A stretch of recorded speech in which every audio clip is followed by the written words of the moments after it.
Good morning, everybody. As y'all are checking in, we're just trying to make this, I'm trying to get this LinkedIn thing to work. LinkedIn has been giving me all kinds of different feedback, for lack of a better term here. We're trying to make this live stream thing work. So let's see. Good morning, everybody. As y'all coming in, y'all see the topic, what we're going to talk about here today. I'm just trying to see if we got LinkedIn working. It claims over here that we are live on LinkedIn. It look like I might be going live twice at the same time on LinkedIn. Maybe we are, maybe we're not. I don't know. Hopefully LinkedIn is working. Al, thank you for sending me that gifter badge. Shout out to everybody who is sending me gifts while I'm doing these streams on TikTok. Shout out to everybody on TikTok. TikTok is doing very well for us. So shout out to the people on TikTok. What we're going to talk about here today is women's rights, abortion. Let me say that word one time, make sure I can get away with saying it on all the platforms. Hopefully I can, because that's the topic here today. I think I can get away with saying that word. So that's what we're going to talk about here today. And we're going to get deep into it. And everyone's going to understand exactly where I stand on this and why I stand there. I am not here to convince you to agree with me.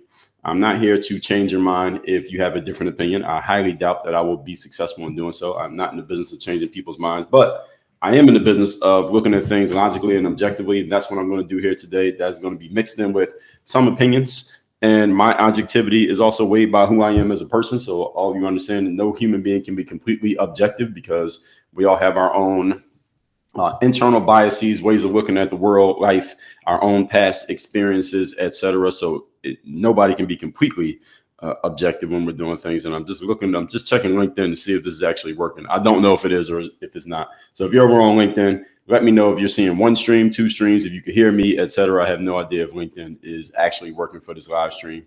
But shout out to the people on LinkedIn if you happen to be catching it. I think I'm live on at least one of them. One of them's working. Shout out to Henry from Nigeria over there on IG. So I will tell you all before we get into this that I will respond to all questions and comments at the end. So if you leave a question or comment, understand I will get to it at the end. I'll just go back through and respond to people's stuff. If you are on TikTok with a question or comment, if you actually want me to see it, I would suggest that you might want to hold it until I come around to actually looking at the comments, because on TikTok, there's so many notifications popping up that by the time I get around to responding to comments, I can't see the early ones. So if you have something on TikTok and you actually want me to see it and you want me to actually read yours and respond to it, you might want to hold it until I start going through the comments, or you can write it down now and just know you're going to have to write it again when I'm coming in here to actually respond to comments. So everybody got that? For those of you who don't know me, my name is Dre Baldwin. Many know me as Dre all day. I'm a former 9-year professional athlete, author of 35 books on 4 TEDx talks. I created this brand called Work on Your Game. Our job over here is to help you perform, do it consistent, and produce results. That's what we help people do. I come from the sports world. That's all the sports world is about: performance, consistency, and results. That's what I help people do, starting with your mindset, going into the strategy, then going into a system, meaning we can do it over and over again, and the accountability to make sure everything is being done the way it's supposed to be being done, by the things, by the systems, and by the people. Everybody clear on that? Good. I'll tell you a little bit more about the university later on. WorkOnYourGameUniversity.com. That's where I do all of my work, all of my business, all of my speaking, coaching, consulting, courses, etc. So if you want to work with me directly, is at WorkOnYourGameUniversity.com. And again, I'm responding to all questions and comments at the end when I'm done. You can post them while I'm talking on all the other 6 platforms I'm on, except for TikTok. TikTok, if you want me to read your stuff, wait till I'm done, because there's too many notifications coming through. So let's talk about this. We know that one of the biggest things on the ballot, so to speak, one of the biggest things on the ballot for the 2024 election, I'm recording this on Monday, November the 4th, 2024. So this election day is tomorrow. Many of you may have already voted. Many of you are going to vote tomorrow, and some of you are not going to vote at all. But everyone has an opinion. Everyone has something they want to say, or something they want to see, at least, in what happens with this election. We know one of the biggest things we've heard, at least from the left, the Harris campaign, is that women's rights are on the ballot. They don't actually say the A word, abortion, which I will say over and over again here today. They don't say that. They say women's rights are on the ballot. I'm, first of all, going to come clean from the very beginning and let you know that this whole language game, this is my very first point. And I got several points here today, but I'm probably going to mix all these points together while I'm talking. This is a language game, and I don't play this game. I don't play language games. I don't like when people play games with language to make something sound different than what it actually is. I'm going to call out a few examples. I got to be careful how I language these things. I'm only doing this because on TikTok specifically, there's certain things you say on TikTok, they will give you a warning, and then they'll basically suppress or mute or kick you off the live stream if you say certain things on TikTok. So certain things I'm not going to say exactly because of TikTok, not because I have a problem saying it. If you want to hear me saying any of these things, please listen to my show called Work on Your Game. Comes out every single day on Apple and Spotify, and I talk about these things plainly as they are. This whole thing about calling abortion, which is what it is, calling it women's rights or women's reproductive rights or reproductive freedom or whatever language someone has indoctrinated you with, is complete bullshit. And this is not a statement of whether I agree with or disagree with abortion. We'll get to that in a minute.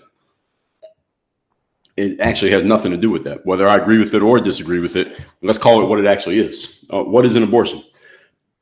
An abortion is when a woman who is pregnant, because only women can get pregnant. A man can't get pregnant. In case any of you thought that, a man cannot get pregnant.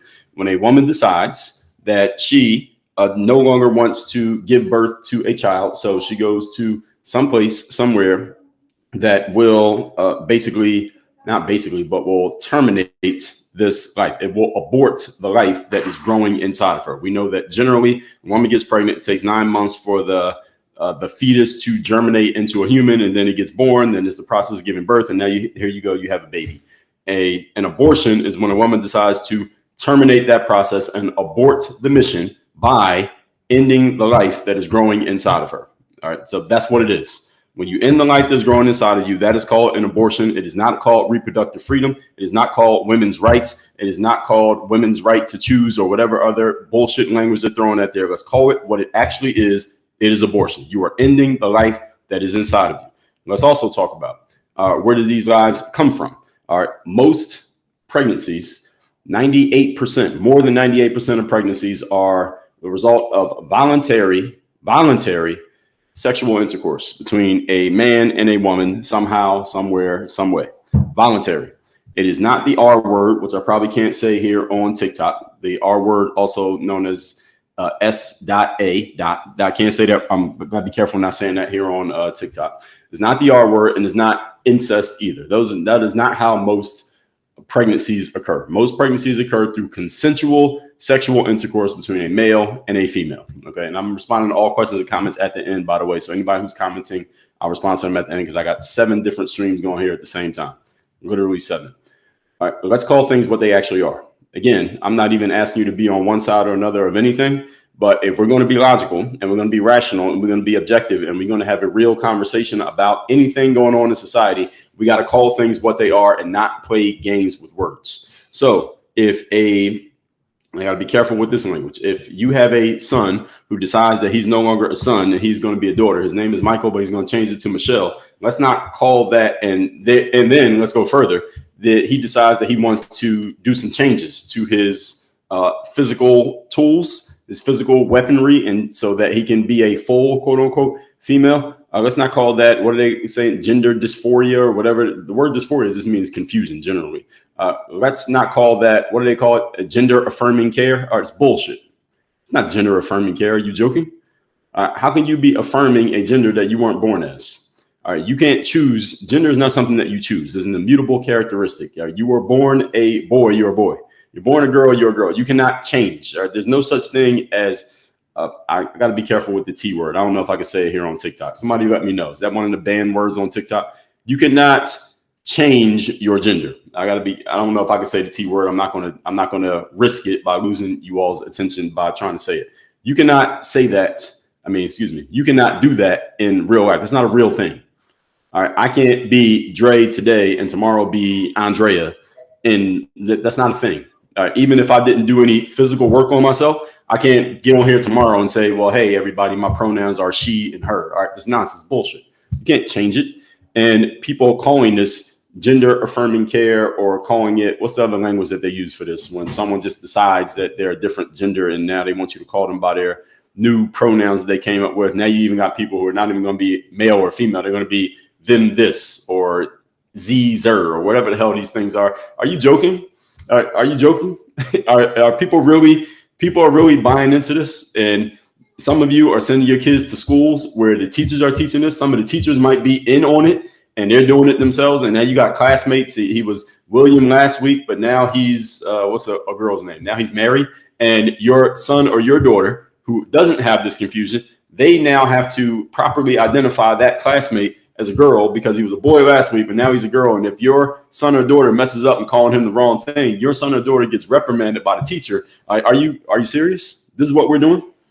And I'm using this as an example because these are examples of the left. This is all leftist stuff. I don't hear anyone on the conservative, not conservative, Republican, MAGA side. I don't hear any of them doing this. This is all coming from the left side. All of you can agree with that. Whether you agree with it or not, we can agree where it's coming from.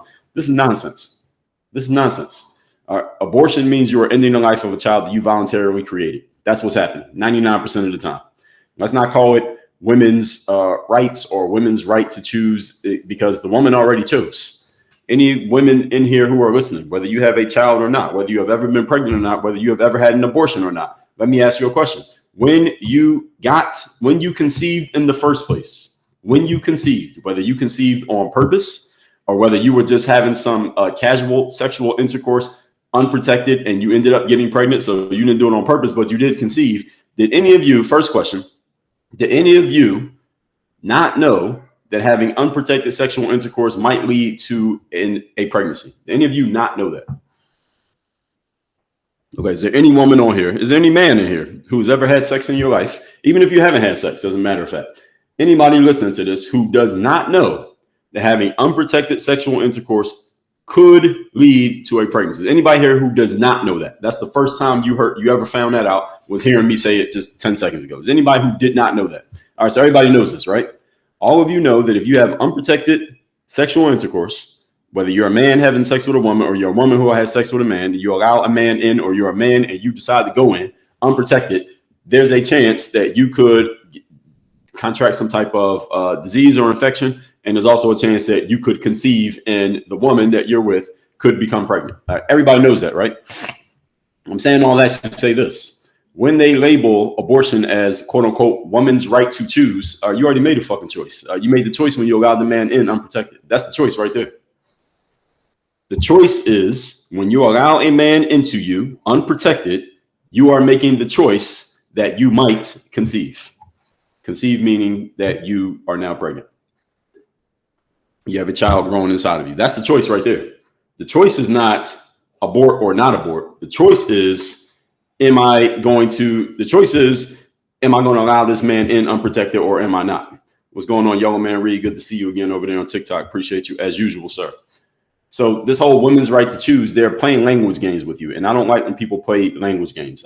If you have been following my material for any amount of time, I think many of you can tell, I'm very big on verbiage. What words we use, how we use certain words, what we say, saying things accurately and making sure we're communicating compendiously and making sure people get the point of what you're actually trying to say.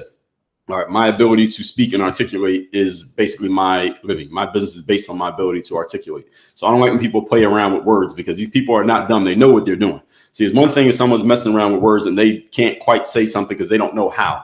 I got a 2-year-old son. If he can't quite say something, I give him grace because he hasn't quite mastered the English language yet. But if you're 30, 40, 50, 60 years old, you know exactly what you're doing. All right, these people communicate their points and their ideas and the laws they suggest and all these things they do this stuff for a living. So they're not dummies. Just because you disagree with someone doesn't mean you're stupid. All right, they might be smarter than you. Y'all just happen to disagree. So these people are not dumb when they're saying these things. And let's call it the woman's right to choose. Again, the woman makes a choice when you allow a man in unprotected. Again, none of you didn't know that. None of you men didn't know that. And again, I'm not saying that you're right or wrong if you choose to participate in abortion. So let me put myself on the record right here.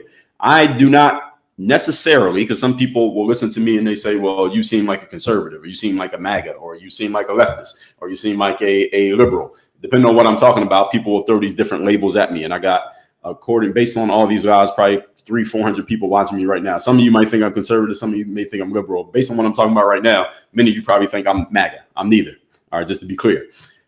But I am in the middle on this one in that I am not 100% against the concept of abortion. I'm not 100% against it. Now, I'm not a person who wants to go and tell everybody to go line up to the abortion clinic. We're going to get to that in a second. I'm not 100% against the concept because a woman may conceive with a man and she's looking at this man and figuring, I'm going to be with this man and we're going to have a relationship. We're going to have a kid together. And then she gets pregnant, and then 3, 4, 6, whatever number of weeks later, and we know they have different laws in different states about this. We'll get to that as well. That she decides, you know what, this man is not the right man. You know what, my life's not in the right place. You know what, maybe I don't want to have a baby right now. And she decides to go and terminate that pregnancy. I'm not 100% against that. Now, people who are fully conservative, fully MAGA might say that's 100% wrong. And that's why, again, I don't identify with either side, and please don't label me as being on either side. I know some of you can't help it because you are so emotionally bought into the thing that you want to get into. But and Crestball, I see what you're saying there. That's less than 1% of pregnancies are from the R word. I can't say that R word. I got to be careful saying that on TikTok. So can't say that over here. I don't think I can. So anyway, I'm not going to test it. So the whole point being that I'm not 100% against the concept of abortion. I just want you to call it what it is. If you're going to abort, just say you're aborting. And let me also let me out myself right here. I have been a participant in an abortion. I have. Years ago, this is probably about, what year is it now? 2024. This was not anybody that I'm with now, that a woman told me, this is a woman that I was dating. She told me that she had had an abortion previously in her life. And she said, because of that previous abortion, there were complications with the abortion. So she said to me, I cannot get pregnant again, no matter how much I try, because of the complications with my previous abortion. And I stupidly, men, please listen to me clearly. Every man in here, please listen to me clearly. Stupidly believed her. I believed her. So what did we do? We went and had unprotected sex more than once. She ends up getting pregnant. And what happened was, long story short, I said to her, and this is 100% the truth, I said to her, because you told me, I basically guilted her into getting the abortion. I'm going to keep it. That's what I did. I guilted her into getting the abortion. I think she wanted to keep it. I didn't want to keep it because I wasn't planning on having a baby with this chick. But I guess she wanted to have a baby with me, but she told me she couldn't get pregnant. I said, you told me you couldn't get pregnant. Now you're pregnant. So based on that alone, you should get the abortion because I don't want to keep the baby. And she went through with it. And later on, she told me I wanted to keep the baby, but she didn't keep the baby.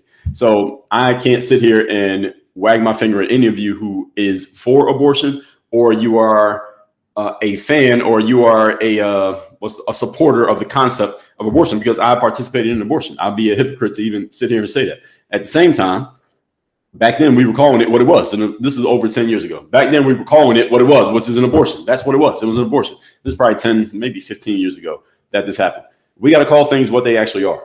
Okay. I don't like playing language games. All right. If your child decides, or a child decides, that they're not a boy anymore and they're going to remove their reproductive organ and replace it with the female reproductive organ, that is not gender affirming care. Like, that sounds good, doesn't it? Doesn't it sound gender affirming care? That sounds like you're taking care of someone. It sounds like, some type of care. Let me help you out. Let me make you feel good. Let me make you feel comfortable. And it's designed that way on purpose. People who came up with this language, these people are not dumb. They are very smart people. They know how to influence people with language, and words matter.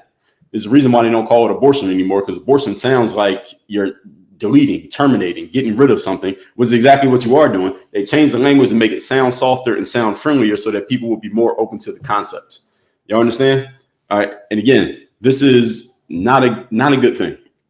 That's called child mutilation, is what you actually call that. If a child has a male reproductive organ, and I'm dancing around certain terms, y'all, specifically because of TikTok. TikTok has kicked me off the stream more than once and given me warnings more than once for saying certain terms that they have deemed you can't say. So I'm just dancing around certain words out of an abundance of caution. So if your son has a male reproductive organ and then he decides to change that to the female reproductive organ, that's called child mutilation. You are mutilating that child, or that child is allowing themselves to be mutilated. The thing is, the child's not old enough to make those kind of adult decisions, which are often irreversible. And you have doctors out there who make a lot of money, by the way. When I talked about the scam of the healthcare system, there are doctors out there and surgeons who make a lot of money by performing these operations. So this is the reason why they go along with it. Financial incentive. You incentivize someone, they may do it. Simple as that. You incentivize someone to do something, even if it may not be such a good thing. Even in their own minds, they might do it anyway, because you're giving them an incentive to do it. You pay me to do something that I know is bad. I might be tempted to do it just because I want the money. Doesn't make me a bad person necessarily. It just means I'm human. And when you incentivize humans, they will follow the incentives. So this whole concept of gender affirming care, women's rights, let me say this. This is a very brilliant concept by the Democratic Party and the Kamala Harris campaign. This is a brilliant concept. Even if you are a staunch Trump supporter, you're a staunch conservative, and you are not a fan of Kamala Harris, we have to admit this is a brilliant concept because their entire campaign is based around this. This is their campaign right here. This point we're talking about right here is the entire Kamala Harris campaign, which is women's rights. If the Harris campaign called me today and they said, Dre, we need you to give us a couple points that we should really, really hammer home here over this last 24 to 36 hours to help us bring this election home, and we'll pay you $100,000 to give us your best ideas, what would you tell us? Number one, I would tell them, if they were paying me to do this, is number one thing I would tell them to do, keep pushing this quote unquote women's rights thing. I would say, y'all know it's not women's, I know it's abortion, but if y'all trying to win the campaign, women's rights, keep pushing that over and over and over again until you get tired of saying it and then say it 100 times more. That's number one thing they should do, and that's what they have been doing. Great idea by the campaign. I don't agree with it, but it's a great idea. Again, critical thinkers, folks. All right, you can disagree with something and still give it credit for being a good idea because this is working. It's working. This is the reason why I'm talking about it. All right, how many of you are listening to this right now have an opinion because everybody's talking about it? So it worked. That's number one. Number two, they should just focus on how people seem to be have negative opinions about the opponent, Donald Trump, and they should keep pushing the negative opinions on him, and how choosing Harris will alleviate us of the negative energy of whatever people tend to think that they think about Donald Trump. They should push that. Next, and there was one other thing. I don't know if I wrote some of these down. I might have deleted it. But there was one other thing. I'll come back to it later. But if they came to me, number one thing I would tell them is push that women's rights thing all day, every day. Now, let's talk a little bit more in detail about this women's rights, abortion, et cetera, et cetera. Average lifespan of a female in the United States of America, the last that I checked, was about 80 years. Average lifespan of a female in the United States, those of you listening to this, your average lifespan is 80 years. Also, here's what we also know as a statistic. 1 in 4 women over the course of their lifetimes have an abortion. 1 out of every 4 women has an abortion in their whole lives. The other 3 don't have any abortions, but 1 out of 4 does. Now, here's the thing. Let's do the math on that. So 4 women, 80 years apiece, that equals what? 320 years of lived life. And we know that a woman's fertility is only between the ages of what? Let's say 12 years of age to about, let's say 50. But let's just take the whole lifespan. 320 years of lived life, 1 abortion for every 320 years of life. 4 women, 80 years apiece, that equals 320 years. Only 1 of them has an abortion. So that means abortion happens once out of every 320 years of women's lives. 1 out of every 320 years. So what does all that say? That says that amongst all women, abortion is not even a normal occurrence. Abortion is not even a normal occurrence. It happens 1 out of every 4 women who live 80 years. And the brilliance of the Harris campaign is that they've made it seem like this is something that happens every day. Doesn't it seem like that when when you look at the way it's being talked about and the way people are saying, the people who are supporting them, you got Jennifer Lopez, you got, what's the other woman's name? Julia Roberts, you got Oprah Winfrey, you got LeBron James, you got Barack Obama, you got everybody who's come out in support of the Harris campaign. There's thousands of people, but the known people who have come out in support of the Harris campaign, aren't all of them talking about women's rights? I heard LeBron say, paraphrasing what he said, well, I'm voting because, I have kids and my daughter and things like that. And I see people voting saying, well, I'm voting for the protection of my daughter and protecting her rights. And I saw someone on X, formerly known as Twitter, the other day. This is a white guy who's a conservative. He had a picture of him and his wife and their baby. And he said, well, we proudly voted for Donald Trump today. And somebody left a comment and said, well, congratulations on voting for your daughter no longer having rights when she grows up. And they have really made this into getting people to believe this is an everyday thing. Abortion is not an everyday thing, folks. I just gave you simple data. Average woman lives 80 years. 1 out of every 4 women has 1 abortion in her life. That's every 320 years of lived life by a woman, you get 1 abortion. People are talking about this like it's every single day you go get an abortion, like we brush our teeth or eat dinner. It is not an everyday thing. This is a rare thing that people do have abortions, but people are talking about it as if this is their whole lives depend on their ability to get abortions. And you got women out here who are past fertility age talking about, I'm voting for women's rights because allegedly they're trying to help other women into the future. Let's talk about that a little bit more. First, let me talk to the black people. white people and Latin people who are listening to this, hold on a second, because I had to address the black people. In the black community, one of the things that black males like to do, we like to talk about several things to the black community, I have to say here. Black males like to, many of them, you hear them calling them kings, right? King. Black men call each other kings. Let me ask you a question. Those of you who read about stuff back in the day, when there literally were kings and queens back in the day, what's the most important thing that a king needed from a woman? Any of you who has read any stories about kings and queens back in the days of kings and queens, what's the most important thing that a king needed from a woman? What's the most important thing he was looking for, that if the woman could not deliver it, he got rid of the woman? What was it? There it is. I see it in the comments over here on TikTok. I see y'all. All of y'all know. A son. Lauren, I see you. Finance guy, Gigi, Michael, AU Hunter, Evelyn, right. A son, not just offspring, a son, not a daughter, a son. Most important thing a man wanted was a son because they needed to continue the lineage. And if a man was married to a woman who was barren, meaning she couldn't have children, or she failed to deliver him a son, let's say they had a bunch of kids and she kept having daughters, he would drop the woman and he would go get a mistress, or he would marry a different woman just so he can have an heir, because they got to continue the lineage of him being the king. So let me ask you a question, black men and black women who like to call black men kings. How are you voting for and defending and lining up to kill your heirs if your man is a king? If your man is a king, why would you want to kill the baby? Isn't the most important thing a king needs is a son? But you want to kill the baby. So you're supporting abortion because it's quote unquote women's rights. Tell me how that makes sense, black people. Explain that to me, black people. We want to kill the sons, even though your man is a king. Your man is a king. He ain't got no son, and he ain't really a king. As soon as he dies, the throne goes to somebody else because ain't no boy to take his spot. But you want to kill the baby. So you're signing up for abortion. Here's the other thing to black people that I have to say. Black folks talk about every election cycle this comes up. You hear these comments when whoever the Democratic candidate is. We've heard this as long as I've been alive. Let's just say as long as I've been eligible to vote. So let's say in the last 25-ish years, that when a Democratic candidate comes around, whoever they are, Barack Obama, Al Gore, who was after that? Hillary Clinton, Biden, and now Kamala. That's it. That's all we've had. Black people start talking about, what is this person going to do for black people, right? Isn't that the whole thing? What is this person going to do for black people? And then there's this whole conversation amongst black people. It's the same conversation every single time because the same thing happens every time. People say, well, black people are only, let's say, we're somewhere between 12 and 15% of the population, depending on who you ask, depending on the day of the week, somewhere like that. And black people do not have a voting majority. But because black people tend to vote for the Democratic Party, it does matter when you can get black people to show up and actually vote. Barack Obama got like 96% of the black vote when he was running for president, at least the first time. Got a little bit less the second time. Biden got less than that, and Kamala's getting even less than that. So the candidates are getting worse as far as the Democrats getting black people to vote. The point being here, a lot of black people talk about, well, one of the reasons that we don't have electoral power the way we would want to, so a lot of black people talk about this. But what are they going to do for the black community? But if they offer us nothing, we're still going to vote Democrat. Here's the thing.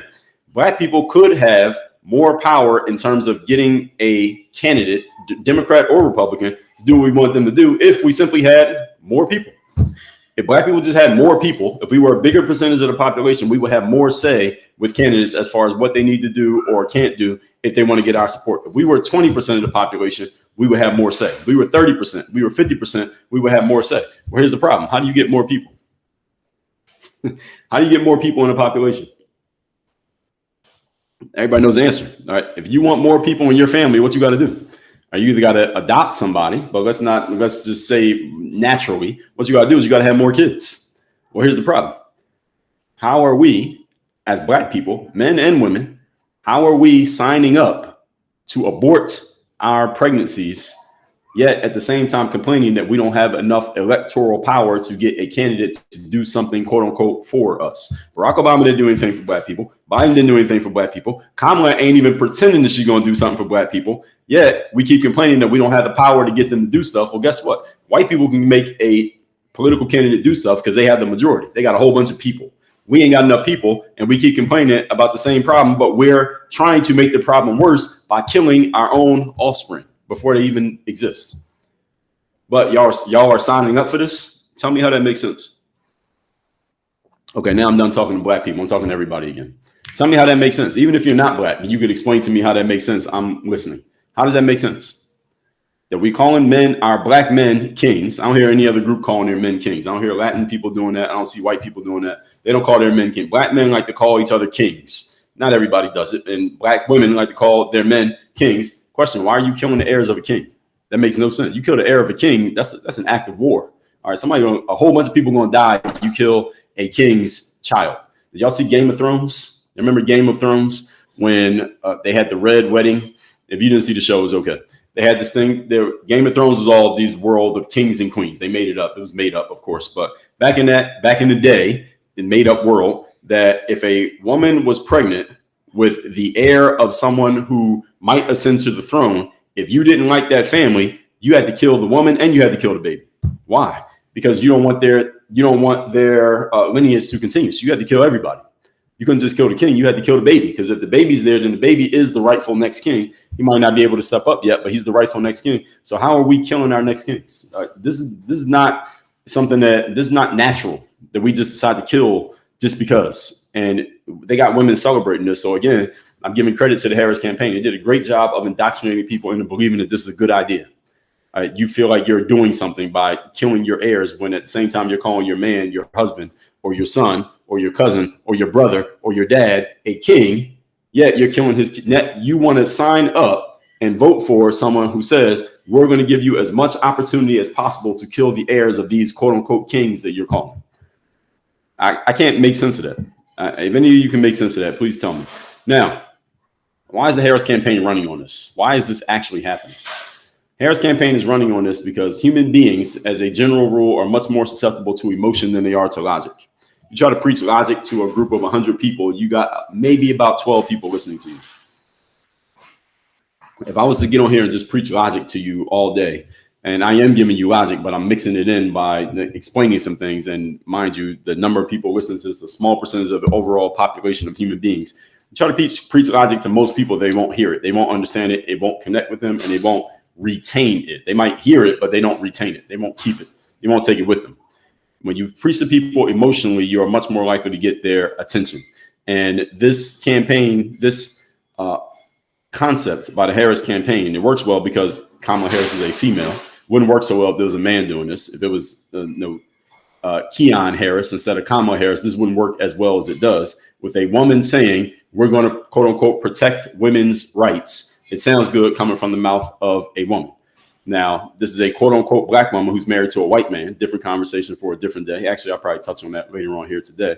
But she's claiming that we're going to help women protect women's rights. And they're running on this emotional campaign that has women thinking, this is what has women thinking, that you are taking back your power by taking back, quote unquote, your power by having the ability to murder your children.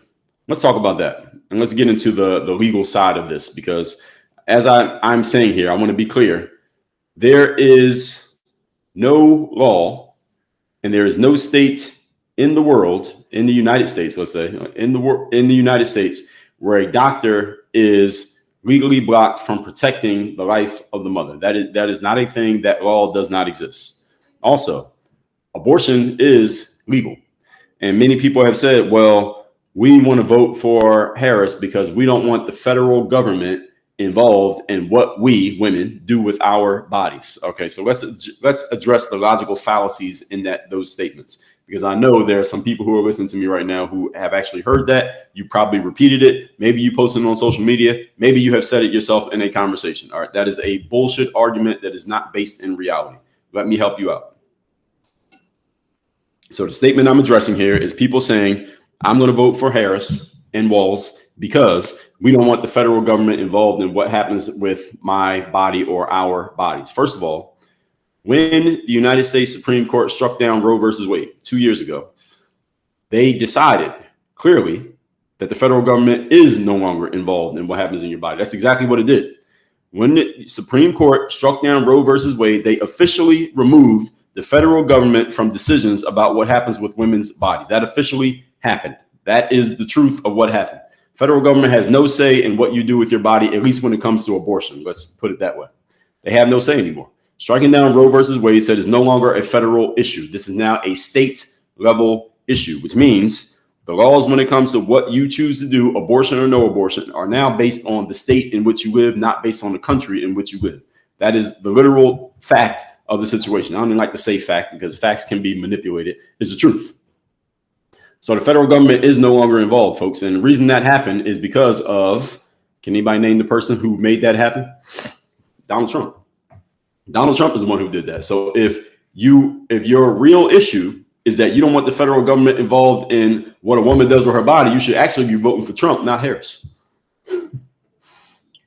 Problem is, some of you already voted.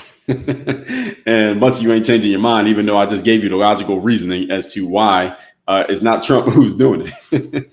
Donald Trump is the reason why the federal government is no longer involved with your body. Donald Trump said, I don't want the federal government involved. I want the states involved. And here's the thing about Trump. And a lot of people aren't giving him the credit for this, and they're not giving him the credit for this because most people don't understand this. And the few of you who do understand it, you just don't want to give him credit because you've been indoctrinated to say anything negative about him that you can come up with. Donald Trump is actually trying to do the thing that many thinking people want, which is remove the federal government out of as much of our lives as possible, which is what, if you don't understand how the government works, you should want this. You should want the federal government out of your business as much as possible. You don't want the federal government handling things for you. You don't want them doing anything for you, and you don't want them in your business. You don't want the federal government involved. Federal government's $35 trillion in debt. Therefore, you don't want them involved with your money. The federal government has fumbled everything they've had control over and a monopoly over. Therefore, you don't want them controlling anything in your life. The federal government has a monopoly on mail, the United States Postal Service. You know, the United States Postal Service is losing money every year, even though they have no competition. This is the federal government. Now, this is what the federal government does. All right. They are not good at managing anything. They're not efficient at managing things, and anything they get their hands on, they make it worse. Name one thing the federal government does well. Do they do healthcare well? No. Do they do money well? No. Do they do governing well? No. The federal government doesn't do anything well or efficiently. Why would you want the federal government involved?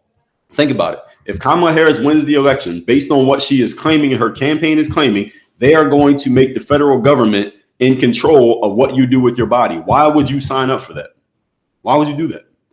Federal government has not done anything with a monopoly and done it well. Not one thing. Name one thing the federal government has ever done where they had a complete control over it and they did it successfully. Name one. Nothing. The only thing I could say is maybe win a war. If the government goes to war, we've been pretty successful at war. So I'll give the government credit for that. That's the one thing I'll give them credit for. But that's a whole different conversation. Other than that, what have they done successfully? Not one thing. Nothing. You can't name anything.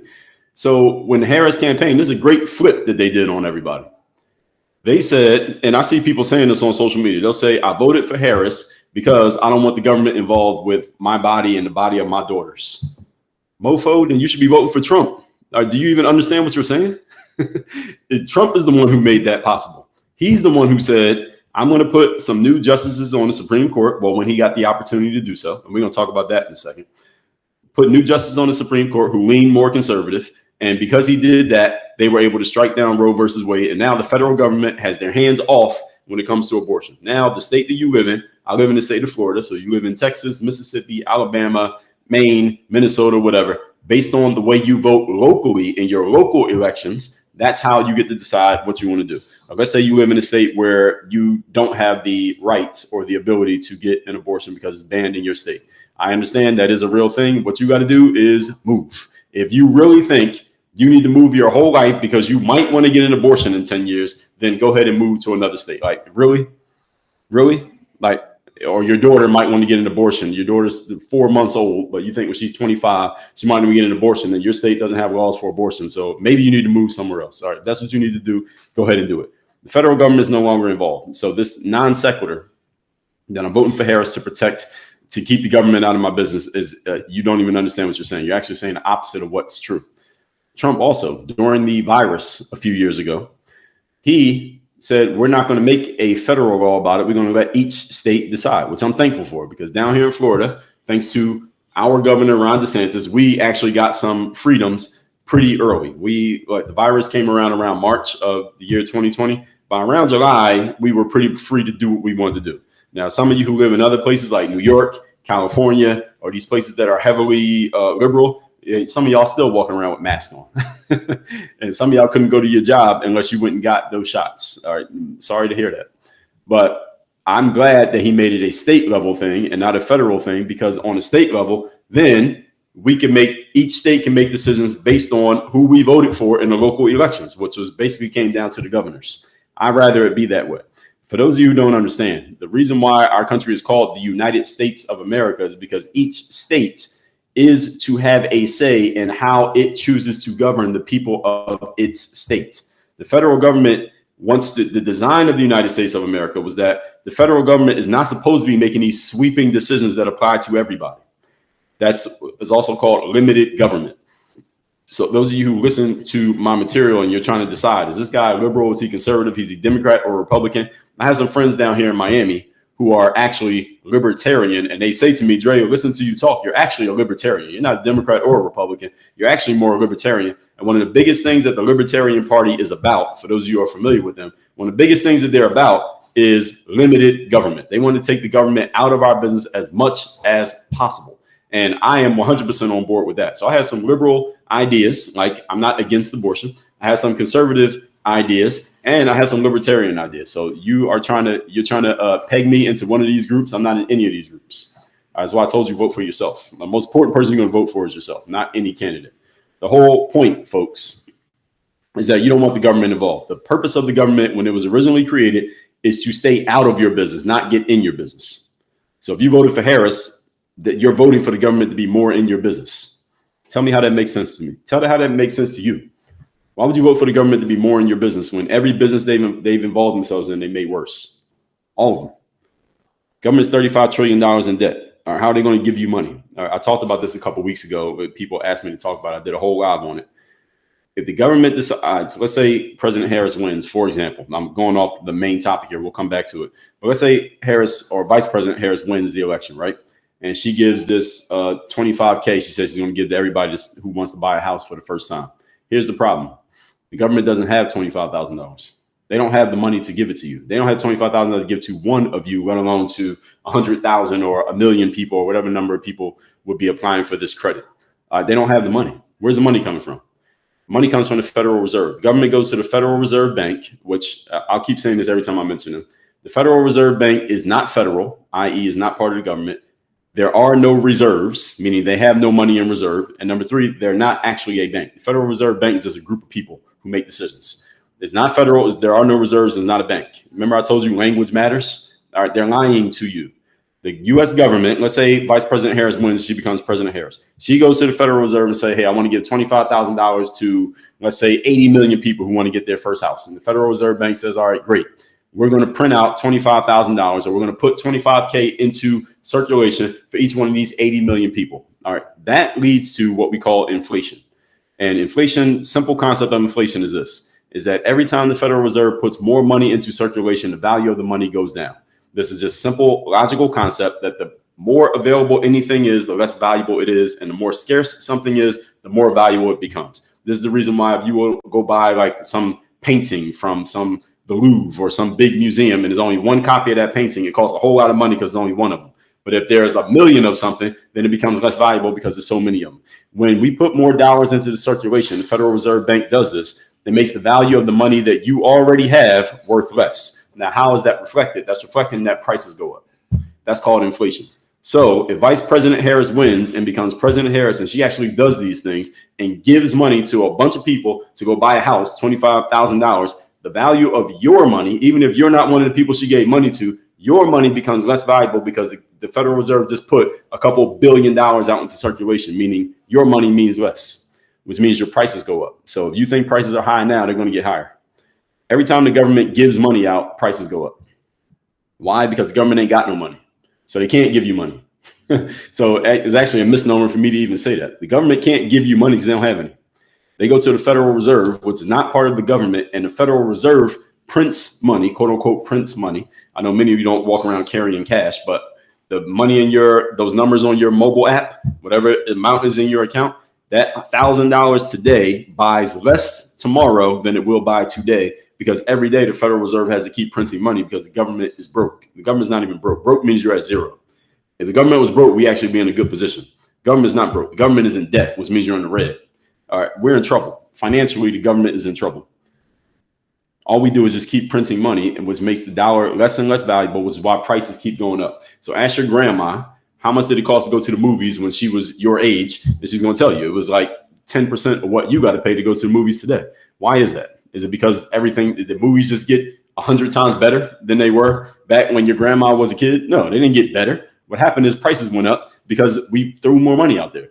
We used to be on this thing called the gold standard, meaning every dollar that we had to be backed by gold. And we got off of that before I was born. And ever since then, we've been going backwards. All right, and that's just money. I'm using money as an example here because all of you, that affects everybody. Abortion doesn't affect everybody. Money affects everybody.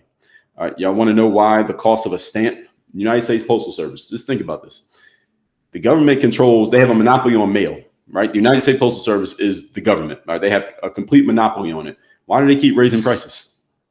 Why don't you just keep the price the same? A stamp used to be like, when I was a kid, I believe it was like under 30 cents. It was like 25 cents, 29 cents, something like that. Now it's more than twice that. Right? The government controls it. Why do they keep raising prices when they have control over it? Why can't they just keep the price the same? It's because the value of your dollar has gotten less. That's why they got to keep raising the price, because the dollar doesn't buy the same thing now that it bought then. This is the reason. And this is because the government has to keep printing money because we don't have any. And the only way this situation changes, folks, and this is the reason why I tell you to vote for yourself, only way this situation changes is if we have complete anarchy, i.e. our government completely collapses. That's the only way this changes. The government will have to completely collapse. And if the government collapses, I tell you what, you better be thankful for the Second Amendment, because there's going to be chaos in the streets. Any of you is a registered owner of a gun? All right, you better be one if the government collapses, because there ain't going to be no police. You live in a nice neighborhood, see the people from the slums and from the ghetto, when they know that there aren't any police, you know what they're going to do? They're going to come to your neighborhood and they're going to take everything they can. And what you going to do? If you're not a Second Amendment user, what you going to do when the people from the ghetto come to your nice neighborhood to pillage and steal everything you got because there are no police? All right, that's the only way. I'm saying all that to say this. The only way this issue with the money changes is if the government collapses. And if the government collapses, then everything else collapses. The police collapse, the mail collapse, all of that collapses. There's going to be anarchy in the streets, and the only people who are going to survive are going to be the savages, the people who can fight and the people who are willing to shoot to kill. Now, if you ain't willing to do that, and you can't do it, you're going to be a victim. That's what's going to happen. Now, I don't think any of you wants that to occur, and I would hope that that doesn't occur. So if that doesn't occur, here's what is going to occur is that your costs are going to keep going up. Your rent's going to be higher. Your mortgage is going to be higher. Your insurance will be higher. Your child care will be higher. Your groceries will be higher. Everything's just going to keep going up cost-wise, which means I explained this in a live that I did like 2 or 3 weeks ago, that in the future, you will either be rich or you will be poor. There will be no middle-class people. There will be no such thing as a middle class. You will be rich or you'll be poor. That's it. If you're not rich, you're going to be poor. And if you're poor, here's what that means. That means that you are dependent on the government for the things that you need, like your food, like your clothing, like your shelter, like your health care, et cetera, et cetera. And what did I just tell you about the government? That I think all of us agree. The government is terrible at managing things. So you don't want to be susceptible to the government for your life, for your well-being. So I would suggest that barring chaos, barring the collapsing of the government, you make a decision to get rich. We'll talk about that in a different live at a different time. We're going to focus on the political side of things now because that's the hot topic. So let me continue back to where I was at. Okay. You are not voting for the right to protect your body because that's already been settled by the Supreme Court. They struck down Roe versus Wade. They already settled that. When it comes to whether you get an abortion or not, that's based on the state that you live in. So look up the laws in your state. If you're thinking about getting an abortion, if you don't know, maybe you got to drive to another state. Maybe you got to get a flight to go to another state just so you can get an abortion. It sounds kind of ridiculous, but this is the way people are living. All right, fine. But this is not a federal issue anymore. Now, some people counter that by saying, well, Dre, you're wrong. You're wrong, Dre, because if Harris wins, well, there are a couple of justices on the Supreme Court who might retire over the next 4 years. She can replace those justices with justices who are more liberal and left leaning, and they can change it back. I say, first of all, you're making a couple of logical jumps. Here are the couple of logical jumps you're making. Logical jump number one, first of all, she has to win. Secondly, you are assuming that those justices will retire. They might not.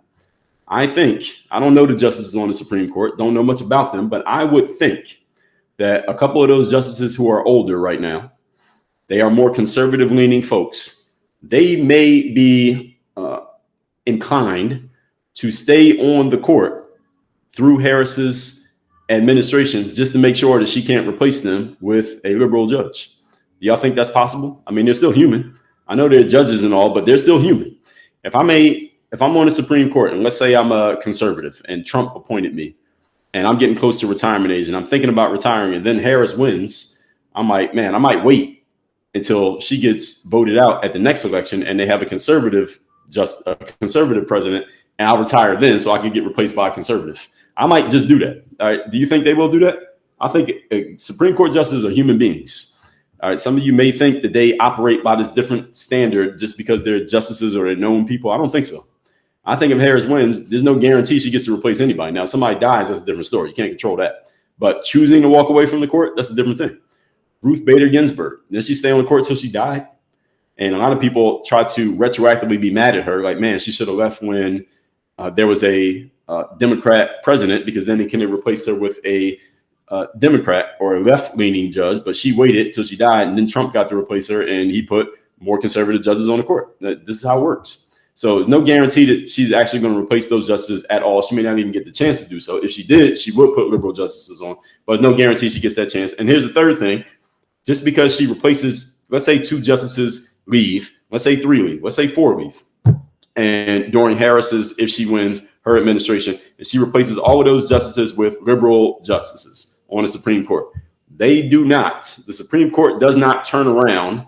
They do not turn around and overturn a decision that they just made 2 years ago or 3, 4, 5, 6 years ago. They're not going to overturn that decision just because they have new justices on the court. That doesn't happen.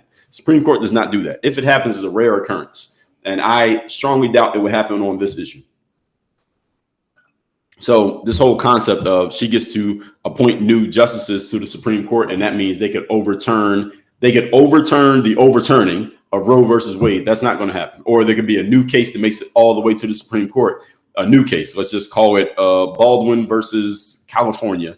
And they decide that, you know what, now we're going to reinstitute federal control over abortion, and it's completely legal everywhere in the United States. That wouldn't happen. First of all, the Supreme Court wouldn't even see the case. They wouldn't even see the case because they would say, as soon as someone tries to bring that case to the Supreme Court, they would say, we just ruled on this in 2022. We're not re-ruling on the exact same concept. Go back to the circuit judges where you got it from. We're not even ruling on this case. That wouldn't happen. And I see someone over in the comments on TikTok said, but a bill can be introduced and she can codify the bill. Well, how's she going to get that bill through Congress? How's that going to happen? Now, the Democrats control both sides of Congress, then it's possible. But is that going to happen in this election? I don't think so. I don't think that's going to happen. I don't think Democrats will control both sides of Congress, because if the Republicans control either side of Congress, the Senate or the House, there's no way that bill is even making it to the president's desk. And see all these things that have to happen. These are all these things that have to happen in order for this to possibly occur. It's not going to happen, folks. And on top of all of that, on top of all of this, you don't want the federal government making decisions for you anyway. You see, all these things have to occur in order for that possibility to occur. I don't see it happening. And this is all based on Harris actually winning. If Trump wins, then all of this conversation goes out the window. None of this even matters. All right, because he ain't signing it. And it doesn't matter who controls the House or the Senate. That ain't happening. All right, so abortion is not becoming federal, folks. It's a state level thing. So I would suggest, if you really, really, really care about abortion, then you pay attention to who you're voting for in your state locally, because those are the elections that are going to matter. And those are the elections that should matter the most anyway. And I'm milking the fact that people get so excited over these federal elections, but the elections that matter the most, ladies and gentlemen, are the ones in your local area, your local mayors, your city council, the people who are making decisions about what's happening in your actual city and what's happening in your state. Those are the elections that actually matter the most. People get all excited about the president, but the president doesn't really make many decisions that do anything to or for you. It's just something. It just gives us something to talk about because we can see them. All right, they're all out there and everybody can see them, and everybody has an opinion, and we can all talk about them. But the real decisions are made at the local level. Everybody, in case you didn't know, so you need to go vote. If you go vote this year, it's the voting, the down ballot voting, as we said, not the federal folks, but the state folks. Those are the people you need to pay attention to the most, because anything you don't like in your city, that's where it's actually happening. It's the mayor, the governor, the city council. And by the way, wherever you live, doesn't matter where you live in the United States of America, they have meetings that y'all can go to. Do y'all notice? Wherever you live, there are meetings of the people who work for you in the city or the town that you live in or the county or whatever. They have open meetings that must be announced publicly that you can go to the meeting and you can even speak if you want to. Did you notice that all of you even know this? Y'all get all excited about these presidents when nothing they do is really affecting you directly. But the stuff that's happening that actually affects you, like what's happening at your kids' schools, what's happening in the rec centers, like if the streets are getting repaired or there are potholes, or you don't like the traffic situation in the downtown area because you got to drive through there every week, you can actually go to the meetings and say what you have to say directly to the people who are making these decisions if you show up to the meetings and actually talk. So you can't go talk to Joe Biden, or you can't go talk to Barack Obama or Donald Trump. You can't get in that room. But you can go talk to the people who are making decisions about your everyday life, where you live right now, if you live in the United States. See, if you want to get excited about that. I am officially I get emails from the people in the city of Miami and the city of Miami Beach, and they talk about these city council meetings. They tell you the date of the meeting. They tell you where the meeting is going to be. They tell you every single item that's on the agenda. Understand, folks, this is their legal requirement. They have to tell you what they're going to talk about. They got to tell you when, where, who's going to be there, and what's going to be discussed at the meeting. And you can show up and say whatever it is that you want to say as a citizen. And let me remind you all of one other thing while we're on the subject. These politicians that we're discussing, whether I'm talking at local level, like your governor, city council, your mayor, and the federal people, Congress, the House, the Senate, the president, all these people, they work for us. You don't work for them. They work for us. They are our employees. They get paid with money that comes out of our paychecks, out of our pockets when we pay taxes. Joe Biden is not your boss. Joe Biden is your employee. He works for you. If Donald Trump wins, he works for us. Kamala Harris wins, she works for you. Your mayor works for you. The governor works for you. And they seem to frame it, and these people who idolize these politicians they frame it as if that person's the boss and we are subservient to them. It's actually the other way around.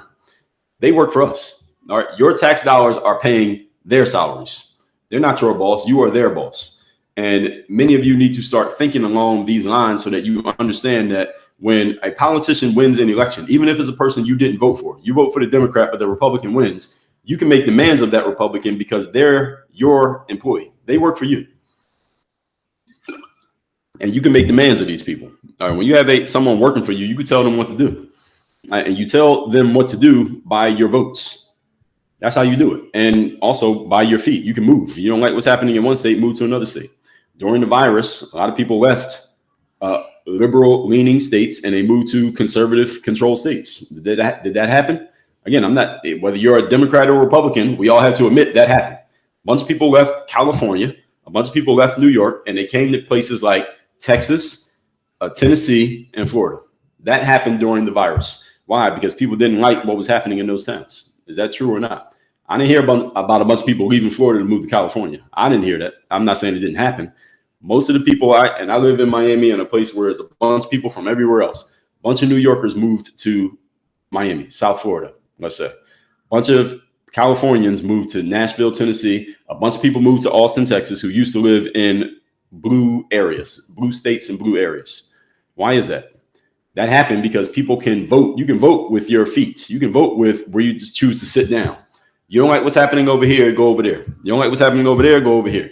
You can do the exact same thing when it comes to abortion. And the other thing you can do is you can vote. Now, voting is only every now and then, but you can move whenever you want to, folks. I'm saying all that to help you all understand that you have the power here to choose how you want to live and how you want things to go. It's not so much about the politicians. People get, again, all excited about the politicians, but the actual determinant is you, not them. So let's continue. If you want to continue to have abortions, or you really plan to having abortions, or you think your kid's going to have abortions, you got to move to a state where abortion is legal and codified, and you think it's pretty much going to stay that way. Because keep in mind, if there's a Republican running the state right now, it might be a Democrat in 4 years. If it's a Democrat now, it might be a Republican in 10 years. So you got to be careful with that. Don't just move to a state just because that's how it is now. It might not be that way by the time your kid is old enough to possibly need, want, or have an abortion. All right, and there is no law in no state where a doctor is legally blocked from protecting the life of the mother. There is nowhere that's a thing. The stories that you hear are exceptions to the rule. Exceptions prove the rule. They do not disprove the rule. Again, Exceptions prove a rule. They do not disprove a rule. So anyone talking about the R word or incest being the reason that someone needs an abortion, those are exceptions that prove the rule. Most abortions are the result of someone having consensual sex. They knew exactly what they were doing. They knew they weren't using protection. They knew they might get pregnant, and they got pregnant. That's most abortions are from that. They are not from the other two. So there is zero. Oh, the last thing, women's rights. Let's talk about that. Women's rights are on the ballot. Some of you are even saying this. I'm sure at least one person said that in the comments while I've been talking here. Women's rights are on the ballot is what we've heard. Somebody tell me what right is on the ballot that I don't know about. Name one. Name a woman's right that is on the ballot in this election. And on the ballot is kind of a saying, colloquialism, but what right does a woman, let me back up. What right does a man have in America right now that a woman does not have? Please name one if there is one, because I don't know about it. Name one right that a man has in America right now today that a woman does not have, that as a result of this election is going to change. Name it. What is it? Name one right that a man has in America right now today that a woman does not have. If there is one, please tell me what it is. So when I hear this saying that women's rights are on the ballot, I'm like, what rights? What rights are you talking about? And just as a reminder, for those of you who don't know, abortion is not a right. Abortion is not a right. And another thing about rights is that your rights, and this is where there's a whole bunch of logical fallacies and non sequiturs in the entire Harris campaign, in the language that they're using. And again, these people are not dumb. They know it's persuasive language. It is persuasive. It's logically and rationally inaccurate, but it is very persuasive. So I understand why they're doing it. It's the same way that Trump said, build the wall. He didn't completely build the wall, but the concept was very persuasive. It worked. So I understand what they're doing, but I'm breaking these things down to help you all understand, because I tend to look at things very logically. Is that, first of all, women's rights are not on the ballot. Secondly, abortion is not a right. And third, the federal government is not responsible for your rights. In case any of you didn't know, the federal government is not responsible for your rights. The federal government does not grant you rights, and the federal government cannot take your rights away. They can't do that.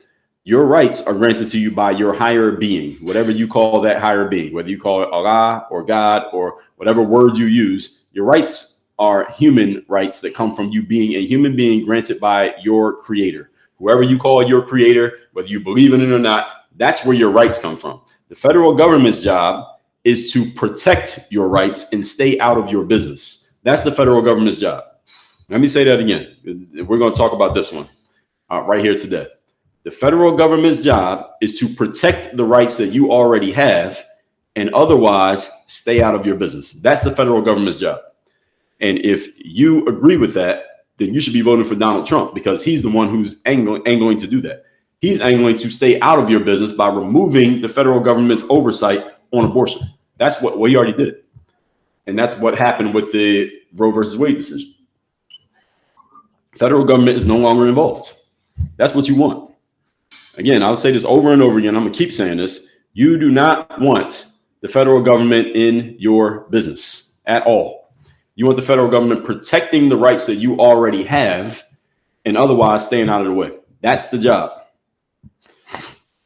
A comment on Instagram. I'll read this one. He said, you think Trump is going to have the government stay out of your business? I got a bridge in Brooklyn. I want to sell you. So here's the thing that Trump is doing. We're comparing Trump to Kamala. We only got two options. We're comparing Trump to Kamala. Which one wants to keep the government out of the business more, Trump or Kamala? I think no matter who you like, or you already made your voting decision, whether you're left or right, I think we all have to agree the answer is Trump.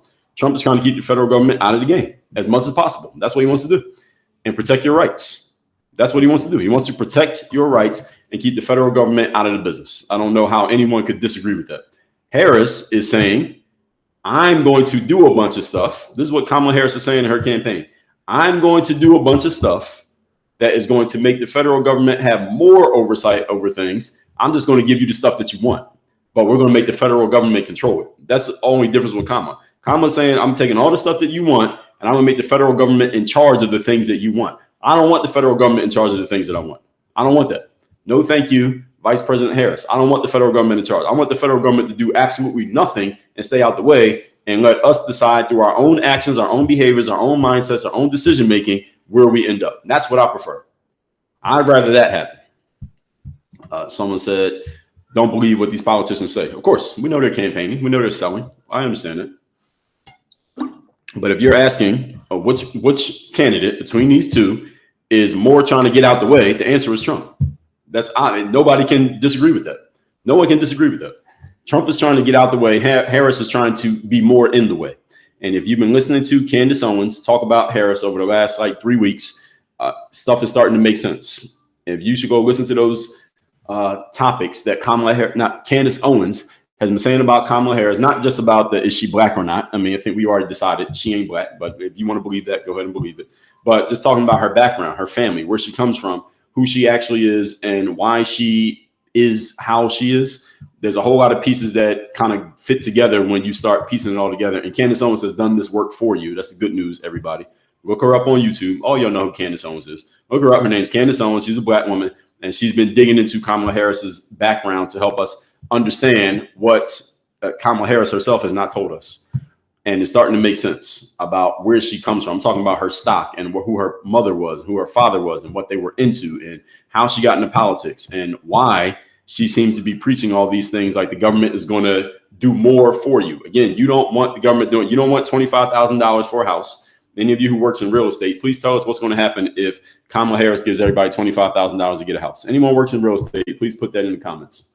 What will happen if Kamala Harris gives a whole bunch of people $25,000 for a house? Now, I'm not a big real estate person, but I've heard real estate people say that she gives everybody $25K and the sellers know that everybody has $25K, they're going to raise the price.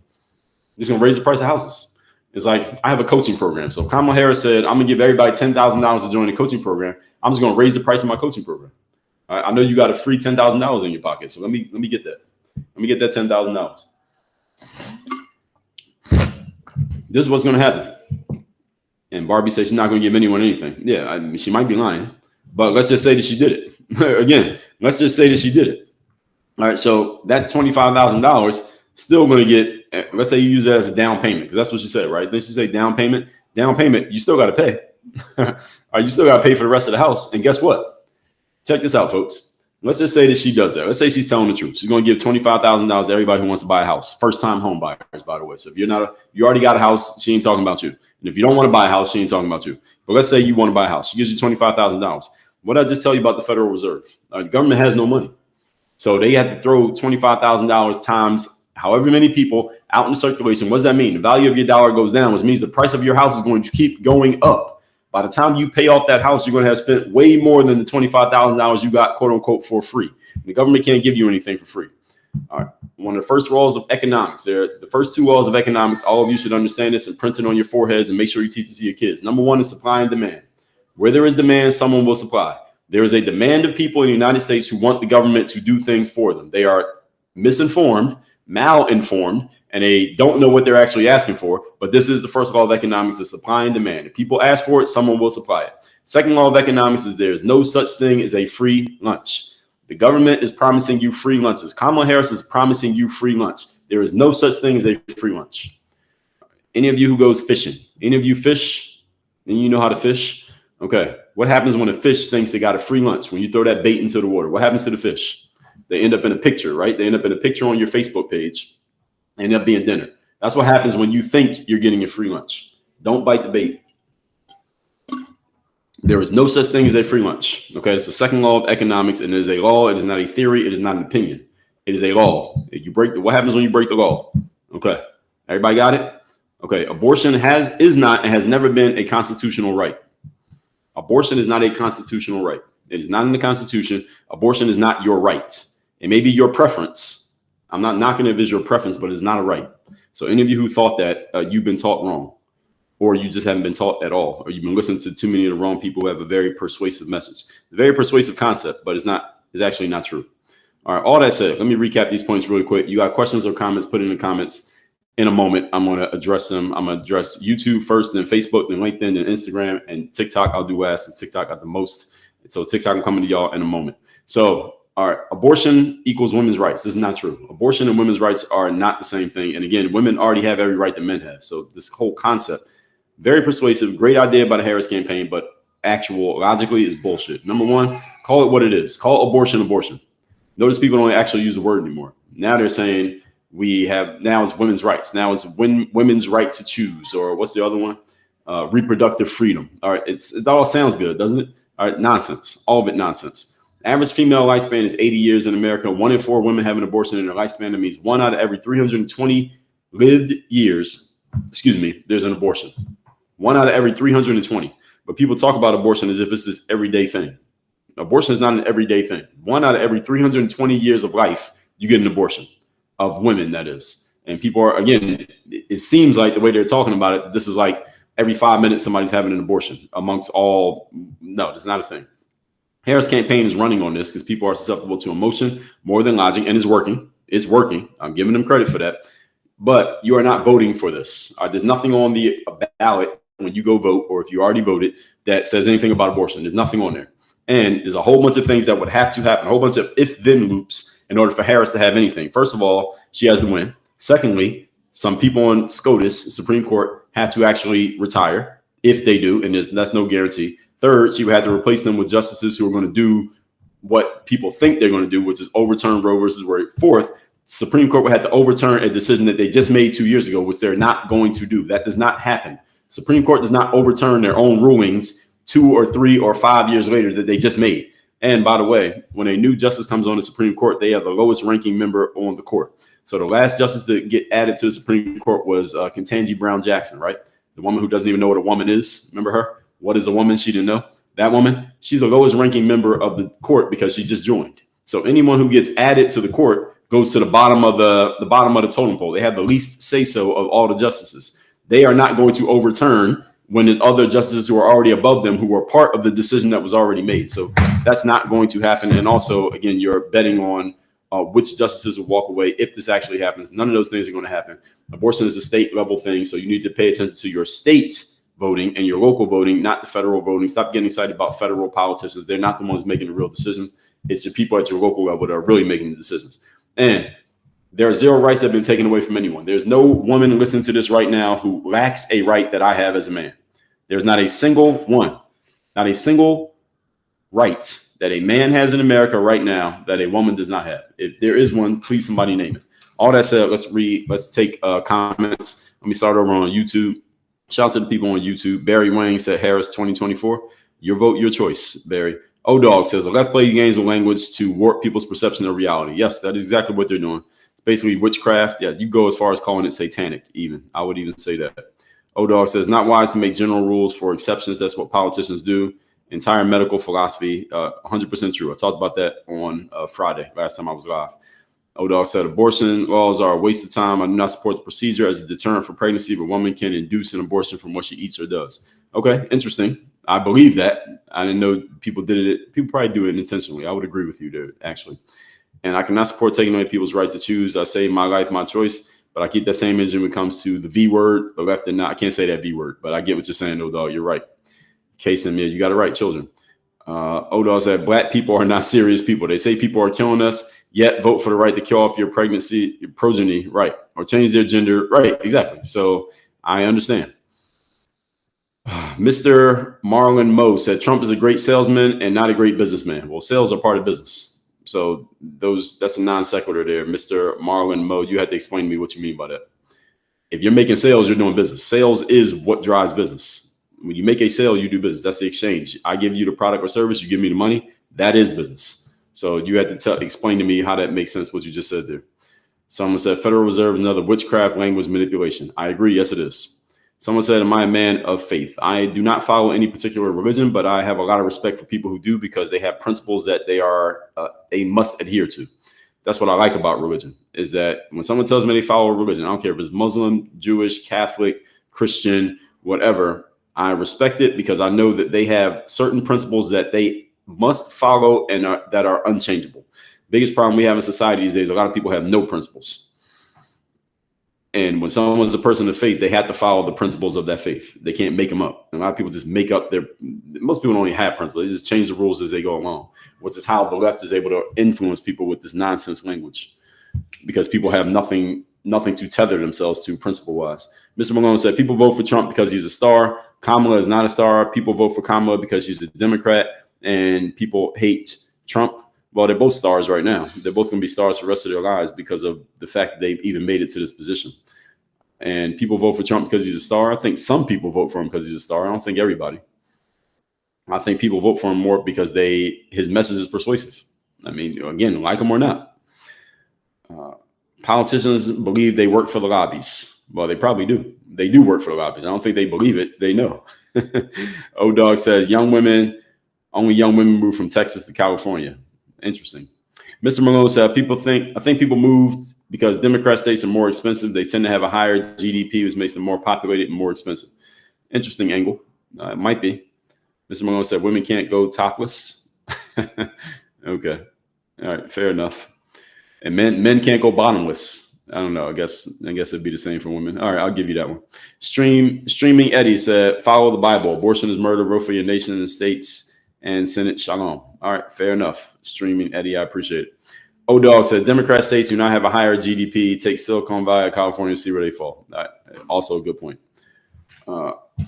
Jim said Obama would wash Trump just off aura. Well, it depends on when, Jim. Maybe in 2008, not in 2024. I don't think so.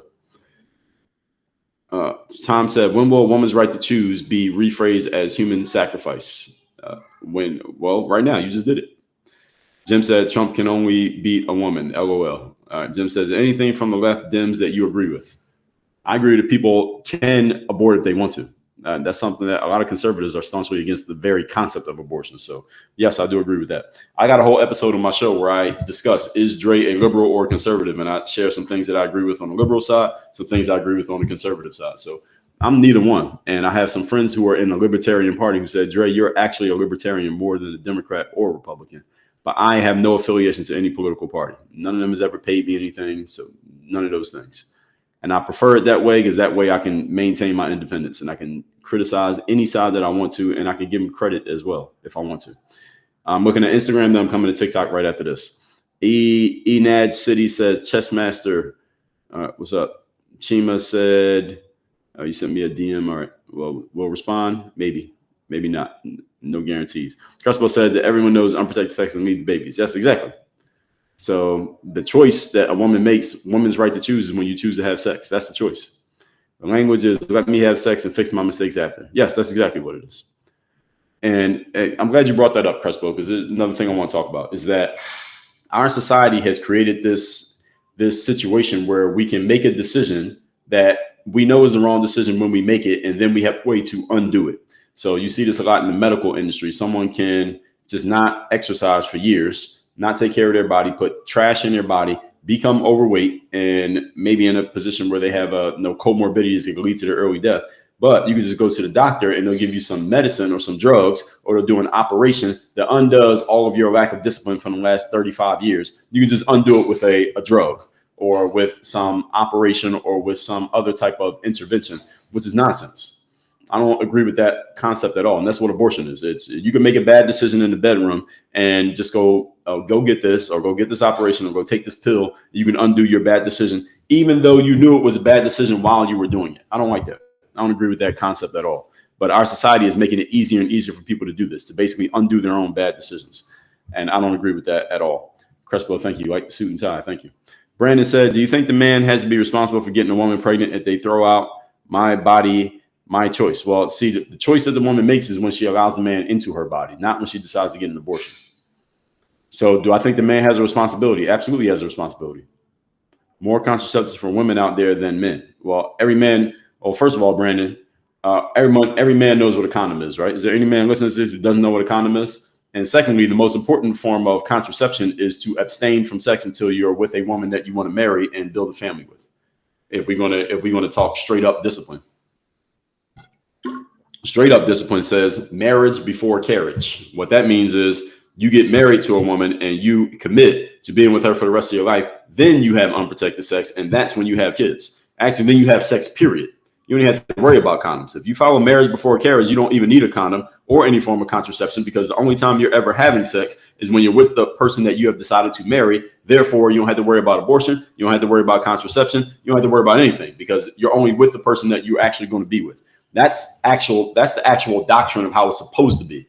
Now, I I personally have gone against this. Many of you have gone against it. But at the same time, you can be responsible. As a man, I never, ever was having unprotected sex with any woman I wasn't trying to make a baby with, except that one time that I made the mistake. I told you this story earlier in the live, and I guilted her into getting an abortion. I keep it real. I guilted her into getting an abortion because you said you couldn't get pregnant. Now you got pregnant anyway. So either you lied or you didn't know what you were talking about. I was stupid to believe her in the first place. That was my mistake. And if she had decided to keep the baby, I would have had to own that mistake for the rest of my life. I would have to own the mistake that I listened to her. And men listening to this, do not ever, ever, ever, ever listen to a woman who tells you that she can't get pregnant or that she's on the pill, or if she gets pregnant, she'll get the abortion. Don't ever listen to a woman who tells you that. I don't care who she is. You always strap up. Every man listen to me. Always. If you're having sex with a woman who you don't want to marry and don't want to have a baby with, always protect yourself. She is not responsible for your bad decisions. So Brandon, hopefully that answers your question. Brandon said, yeah, sticky subject. It's hard for me to be on one side. All right, fair enough. And Crespo said, is working Dems bringing in famous women to represent her agenda? Well, the celebrity endorsements don't really make a difference. I mean, it gets attention, but they don't really make a difference in voting. Very few people make a voting decision based on Jennifer Lopez came out and said, vote for Harris. Now, I'm going to vote for Harris now that she said it. No. It gets attention, but it doesn't actually make a difference. Because if it did make a difference, then the Democrats would never lose an election because they have most of the celebrities on their side. You think about it. How many celebrities went for Hillary in 2016? Didn't work. So that doesn't really move the needle. It seems like it does because it draws a lot of attention, but it doesn't really move the needle. I am LA Dawn said, do I have family in Central Florida? Yes, I do. Not all of my family. I'm originally from Philadelphia, PA, but I do have family members in Central Florida. I don't know why you're asking, but yes, I do. I don't know if that's LA Dawn or LA Dawn said the government is too top heavy. Well, yes, they are. I agree with that. And Darius said, yeah, Kamala or Trump isn't going to fix that. Yes, I talked about that last week, Darius. I don't know if you were here when I said that. It gets annoying when Dems can't admit that the vote for Biden was basically vote for prices and wages to go up, said that on the ballot. Well, all right, well, there you go. I agree about the abortion thing. No Ladia be sexy. What's going on? Said, if you don't want to get pregnant, then please don't have unprotected sex. Exactly. Or don't have sex at all until you're married. Most people we've already, as a society, jumped the shark on that as a society. I think there are some people out there who still abide by it. People who abide by a certain religion usually follow that. But if we wanted to make it perfect again, that's actually how it would be. Do not have sex at all until you're with the person that you're already married. You're already married, then you have sex. That's how it will work. Not even before you have sex. Not until the wedding night, what they call it? Yeah, the night of your wedding, when you go on a honeymoon. That's when you have sex. That should be the first time you have sex. Now, again, I know most of you are not going to follow that. I didn't follow that. But if you are going to have premarital sex, you better be protecting yourself. Darius said, can you give me specific examples of how the government has been in your business? Taxes. There you go. Taxes. Income tax didn't always exist. That wasn't always a thing. Government created taxes because they needed money. And the first taxes only went on people who are above a certain income level. Everyone below that level was not taxed at all. There were no taxes unless you were above a certain income level. And then over the years, it just got lower and lower to the point they taxed everybody. So that's the most important one. And you remember the Boston Tea Party. Well, not remember. We weren't alive when it happened, but that was over taxation. That's how it started. That people didn't like being taxed and they didn't have a say in what was happening. And that's pretty much happening right now. No Ladia B Sexy said Candace Owens is also married to a white man. Yes, she is. But Candace Owens is not running around saying vote for me because I'm black. See, that's the part we got to make sure we're adding in. Kamala is saying vote for me because I'm black and she's married to a white man. That's a hard sell to a black man. That's why black men are not supporting her. All right, vote for me because I'm black, but she's married to a white man. She didn't even choose a black man herself, but she wants black men to choose her. That's a challenge. That's hard to pull off. If Barack Obama was married to Meredith Obama instead of Michelle Obama, would he have gotten all the black vote? Hell no. People would have been like, hold on, dude. You coming to us and telling us to choose you because you're black and you picked a white woman? No, we ain't doing that. That ain't gonna work.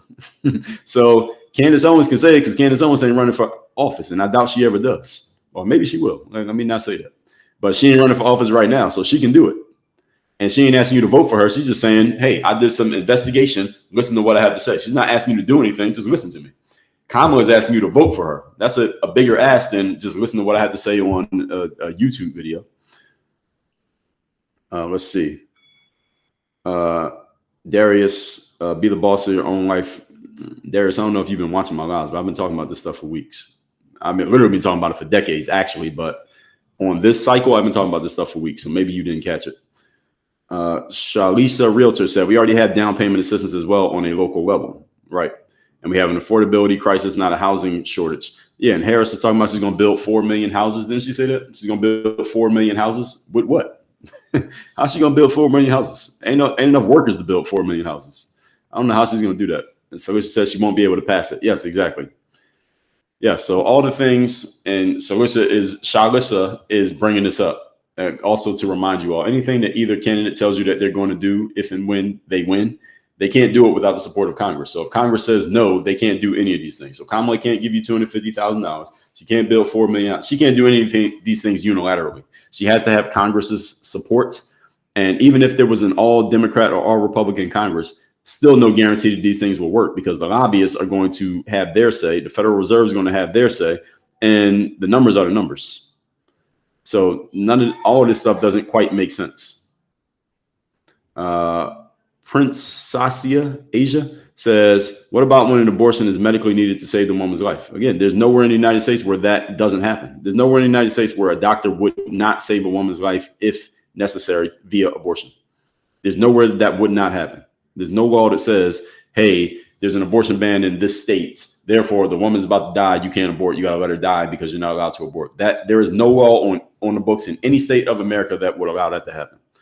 And again, this has been pushed as if there is, but there isn't. So good question. Noladia Be Sexy said, you like my view on things. Thank you. Noladia said, yes, some women can trick you. Some women. Noladia, you being generous there. I think any woman can trick any man if the man is if she gets the man into the right state of mind, if you get what I'm saying. Ladon. All right, what's up, Ladon? You said, I'm a bald one as well. There are not many of us. That's why I asked. Oh, so we might be related. Darius said, now tell me how Trump is going to stop taxes. I never said that he was. You said, give an example how the federal government is in your business. I said taxes. Taxes was not always a thing. All right, so Princess said doctors could face jail time. It depends on the specific verbiage of that law, but there's no law that says they can't save a life of a woman. That's not a thing.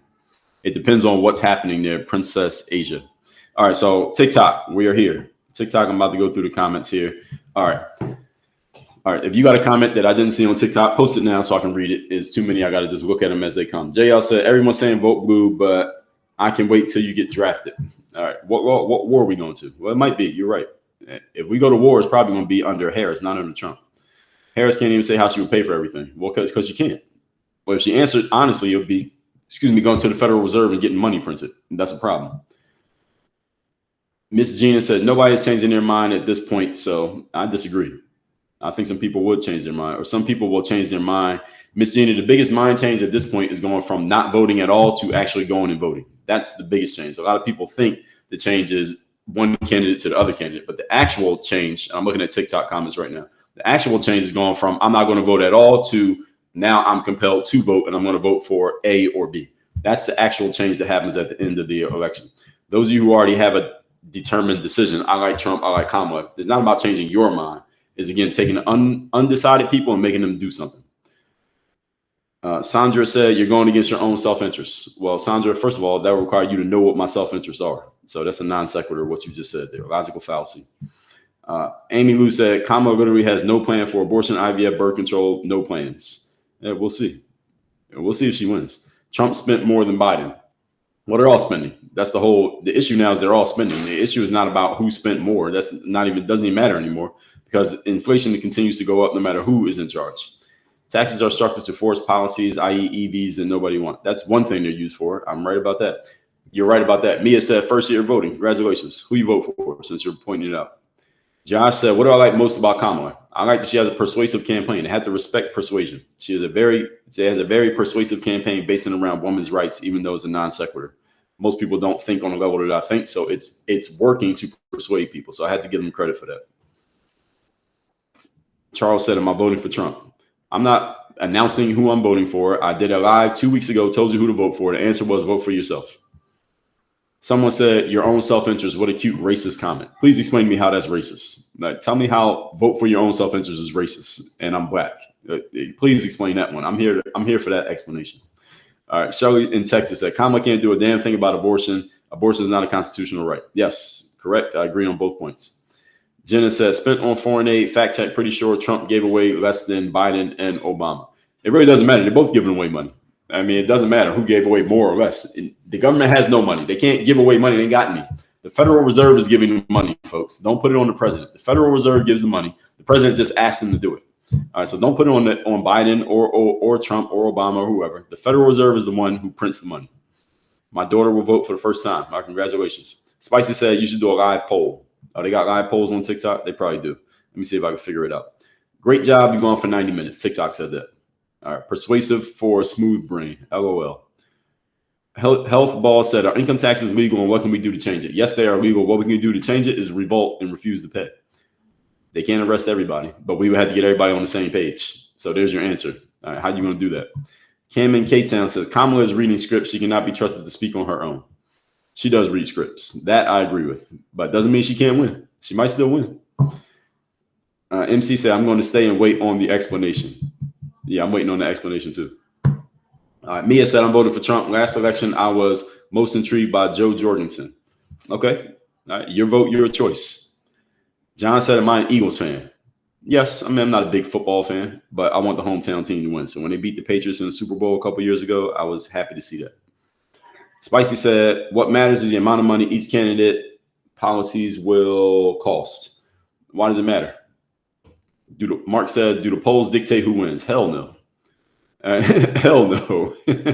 Punkology said, wow, loved your response. The polls do not dictate anything. The polls are just there to get people talking. It's a business around this whole thing.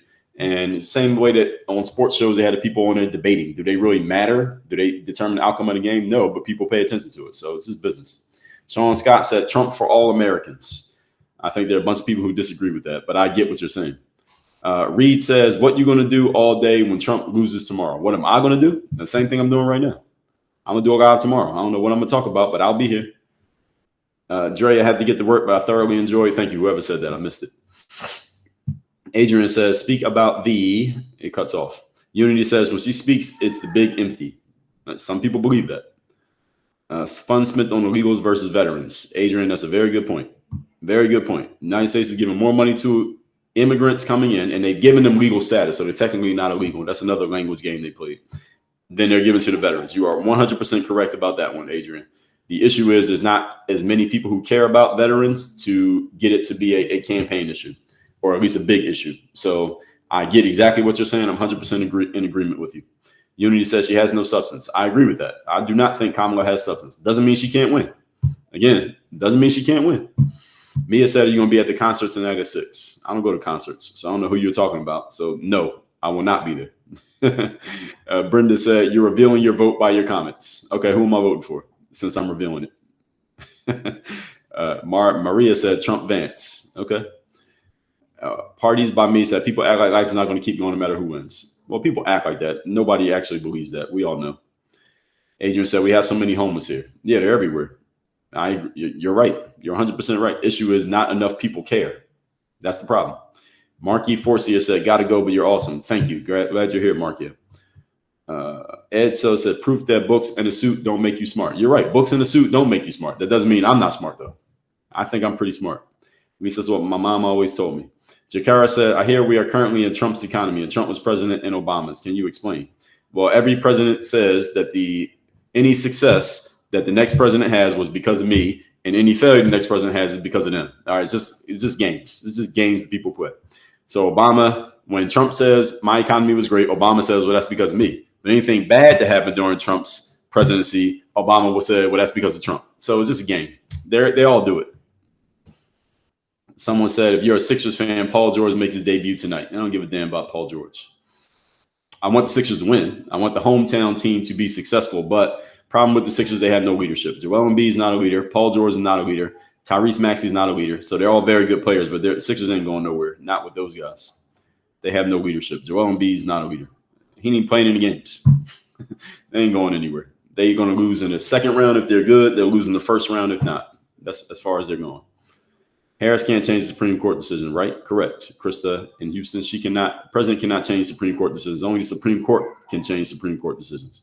And they're not going to change their own decision that they just made 2 years ago. Now, if it was 50 years ago, that'd be a different story. Bean said, "You are smart, very smart." Thank you, Bean. All right, that's what my mom always told me. I was very smart. Thank you. All right. No, she cannot change the Supreme Court decision. President can't do anything. President doesn't have as much power as it seems like they have.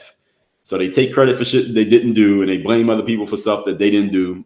Presidents don't really have much power if you understand how the government works on a simple level. Neither one of these candidates can really do anything without the support of their checks and balances. They call it the system of checks and balances. Krista says, so it's a wasted vote if that's the reason. Okay, some said. Kamala doesn't know enough about foreign affairs. It doesn't mean she can't win. I think I would agree she probably doesn't know much, but doesn't mean she won't win. NC said Kamala lost many when she said Jesus isn't at her rallies, there are Trumps. I didn't hear her say that, but if she did, okay. Thank you for the badges. Everybody who's sending me badges while I'm talking. I know a bunch of you did it. I didn't see everybody. I didn't acknowledge everybody, but I do see them coming through. So thank you to people who are doing that. Someone said, why do they blame Trump for Roe versus Wade? Because he put the justices in and made the decision. It happened under Biden. You're right. But he's the one who put the new justices in the court. So they blame him because he put conservative justices to replace liberal justices. So that's why they blame him. And he probably takes credit for it. He actually takes credit for it. So that's another reason why they blame him, because he takes credit. Barbie said, get out and vote red. All right, some people will. Who do I think will win? That's a good question. I don't know. There's no way for me to gauge. There's no way for me to gauge.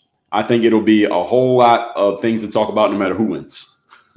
So I'm happy because I'm on here making content. So no matter who wins, I'm going to milk the outcome. I'll tell you all of that up front. So some people have come on here when I've been doing these lives, especially talking current events, and they're like, well, Dre, you're just trying to get attention. Motherfucker, of course I'm trying to get attention. What the hell business do you think I'm in? I'm in the attention business.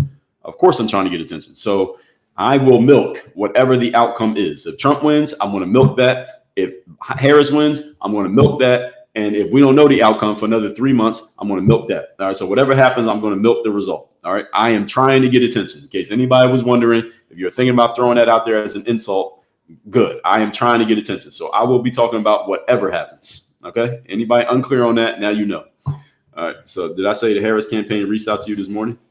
No, I didn't say that. But I do get a whole bunch of text messages from them. I don't respond to them, but I get a whole bunch of text messages. Someone said, I got your attention. Good stuff. Who am I voting for? Myself. All right, I'm voting for myself.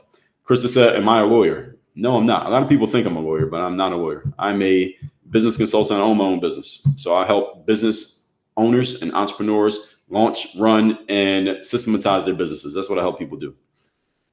I'm not a lawyer, but I start telling people I am. I'm not a lawyer, though. No experience in law. Someone said, get that back. I don't know what that means. Cameron K-Town said, at least you are honest. Yes, I am honest. Or as honest as I want to be. So if I was lying, you wouldn't know I was lying. But I am going to milk whatever happens. I'll get the bag. Oh, yes, I will get the bag. Thank you. I will get the bag. Adrian said, the states decide they're not oppressive. It's responsible. Government is responsible for family planning. That's correct. Jenna said, systematize. Well, systematize everything. You can systematize your personal life. You can systematize working out. You can systematize your eating. You can systematize. I systematize when I do these lives. I do them at 8 o'clock every day. You can systematize your business. You can systematize marketing, sales conversations, product delivery, shipping. You can systematize everything. More things you have to systematize, the fewer things you have to think about every day, and the more smoothly and consistently things work. And that's in work and out of work too. Personal life as well as business life. So Jenna, hopefully that answers your question. Unity, I appreciate that. Self-made man with a brain. Thank you. Wendy says small businesses need Trump. Okay, fair enough. I think small businesses most just want the government not in the business at all, not involved at all. But I think Trump leans more towards what you say there, Wendy, than Harris does. So I agree with you. Fui said, what's your backstory? Well, how much time you got? We ain't got enough time for me to give you my backstory. But you can find it. I'm on all the social media platforms, by the way. Those of you on TikTok who just found out about me here, I'm on every other social platform. So if you want to learn more about me, I got all of us out there. I've been creating content for 20 years. First 10 years was a lot of basketball and mindset stuff that I took from sports. And the last 10 years has been more stuff like this. Current events, but mostly personal and professional development is what I do for the most part. I don't always talk about current events, but on these live streams, I talk about current events because that tends to draw more attention. And again, I am trying to get attention. So again, anybody want to insult me by saying you're just trying to get attention? Good. Thank you for the insult. I am trying to get attention. So when I talk about current events, it gets more attention than if I talk about something that's not a current event. So I tend to keep talking about current events because basically it works. All right. So that's why I'm doing it. All right. Common sense as well as book learned. Yes, that's right. Patsy Burrow. That's correct. Everyone needs Trump for every reason. There's no sane reason to vote for Kamala. Well, Jeep Harley girl, I get it. But there are about 150 million people, not 150 million, about 150 million votes. So about half of that. About 75 million people think the opposite. I ain't saying you're wrong. I'm just saying other people think differently. I get it. Your vote, your choice, though. So vote for who you like. Ryan said, I grew up watching your basketball training videos. Thank you. So those of you who don't know me, you just came across me, you think I'm a lawyer because you see me here with the suit and the books and all that. I used to play basketball, and I used to make basketball content on YouTube for like 10 years. During about the last 5 of that 10 years, I started talking about mindset that I pulled out of basketball and started applying it outside of sports. And then, so I was doing both for about 5 years. And then from 2015 to now, I stopped talking about basketball pretty much completely. And I've been talking personal and professional development, entrepreneurship, mindset, business growth, etc. So that's how we got here. So some of you never saw me on a basketball court, but my videos are still on YouTube. Jesus said, I wish people could understand this. I don't know which part, but yes. Jen said, do you have a website? I would love you to speak at a business event. Yes, I do. Go to workonyourgameuniversity.com. It's the link in my bio, Jen Boyd. Or you can just send me a DM. My assistant watches the DMs here on TikTok. So just send me a DM, Jen, and my assistant will direct you to, she'll give you her email and you can email her and you can talk to her directly. Her name is Marielle, but if I try to spell that, you might get it wrong. So just DM me so I can send you so you can get the exact email address. You can email me. So it's MARIELLE@dreallday.com is the email address of my assistant. Or just send a DM. She'll see it and she'll respond to you. JL said, do you think either candidate can stop either war? Yeah, I think Trump can. THT, man, love the live, Dre. I watched you for years. Appreciate you, sir. Good to see you here. Bean said, not everyone has both common sense, intelligence, and discernment. 100% agree with that. You're right about that. I 100% agree. Preston says, such an eloquent speaker. Thank you. I have a lot of experience. Communication, number one skill that anyone should develop no matter what you do for a living. Your ability to communicate is very important. Even if you think the exact opposite of me, your ability to communicate it is very important. Valley Jan said, thank you for a refreshing take. Thank you. Thanks for the follow. Glad you followed me. Punkology said, what sign are you? You probably won't answer. LOL. I am an Aquarius. I was born in February. February 3rd is my birthday. 1982. So I'm 42 years of age, and in February I'll be 43. So my sign is Aquarius, at least the last I checked. I don't follow that stuff, but I believe I got that right. All right, a couple more, y'all, and then we got to wrap this up. I got to go to the bathroom. What do you think about the hurricane response? It didn't hit us here in Miami, so I didn't pay a ton of attention to it. So I can't go any further than that, talking about something I didn't really pay attention to. I tend to talk about things that I pay more attention to. So I didn't really pay attention to that. I know some people who got hit, not know them like deep personally, but people I know professionally who got affected by it. Thing about a hurricane is you can't stop a hurricane. So the government can do their best to respond, but I don't like blaming a politician on a hurricane outcome because you can't stop hurricanes. It's a natural disaster. What can you do? You can give aid, but you can't really stop it from happening. So I don't like when they politicize that stuff. Like, oh, well, Trump did this and Harris did that and Biden did that. Like, it's a damn natural disaster. What are you supposed to do? So that's what I got to say about that, KC. Bean said, I'm so glad I found you today on my FYP. So shout out to TikTok, because a lot of people keep finding me on that FYP for you page. People keep finding me on that. So shout out to TikTok. Whatever I'm doing on TikTok is working because people keep finding me on that page. So I'm going to keep doing it. I'm going to keep doing these lives. Punkology said, my husband's birthday is February 3rd. So wait, are you my wife? Oh, no. Are you talking about somebody else? All right. Punkology. That's what's up. Shout out to your husband. Unity said, love Aquarius. Okie girl. That's what's up. Bean said, NC response was awful. Okay. You can blame the response. Okay, fair enough. I didn't pay that much attention to it, so I can't really give y'all anything on that subject because I wasn't paying that much attention. Tim said, do you have to change your ways for the age of Aquarius? I don't even know what that means. I can't answer that question. I don't even know what that means. KC said following. I appreciate it. Bethy Holman said, you showed up on my FYP. Oh, you got the badge too. Number 3 badge. Bethy, glad you found me. Andrew said, don't even follow you, but pop in every time I see you live. Well, thank you. Well, you might as well follow me, Andrew, since you keep popping in. Why not just solve that problem and follow me now? Andrew, follow me. Everybody tell Andrew to follow me since he isn't doing it already. Valley Dan says, I'm glad I found you today. Love you have a basketball background and mindset. Yes, that's where I started. I started with basketball. Mindset is still the foundation of what I do. And mindset is still the foundation of my work over here at my company's called Work on Your Game. Mindset is the foundation. And what I'm talking about here today is mindset. Just the way I think about things. I try to be objective. I try to be a critical thinker. Alejandra said, I found you this morning. Yes, great. Mark said they're trying to make this election about women's rights and abortion. Yeah, that's what we've been talking about for the last 2 hours, Mark. I don't know if you just came in, but yes, I agree. Punkology says, so far, I would say you're the most professional live I've been in. Thank you.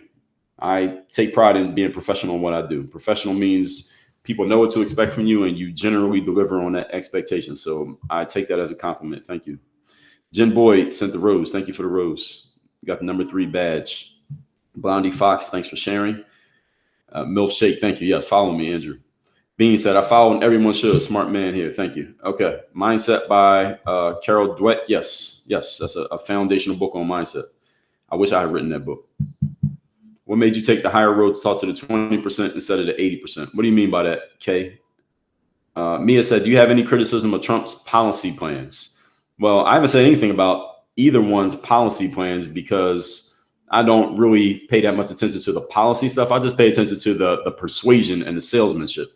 So policy plans is different than actual policy. So Mia, what I would say to answer your question is let's look at what he actually did the first time. And if he wins, what he actually does, because what they say during the campaign season is just sales pitches. They're telling you what they think they'll do or what they claim they're going to do. The problem is neither candidate can do anything without the support of Congress. So no matter what Trump says he's going to do, without Congress, he can't do it. And no matter what Harris says she's going to do, without Congress, she can't do it. The president does not have as much power as they appear to have. They talk like they have power, but they actually don't.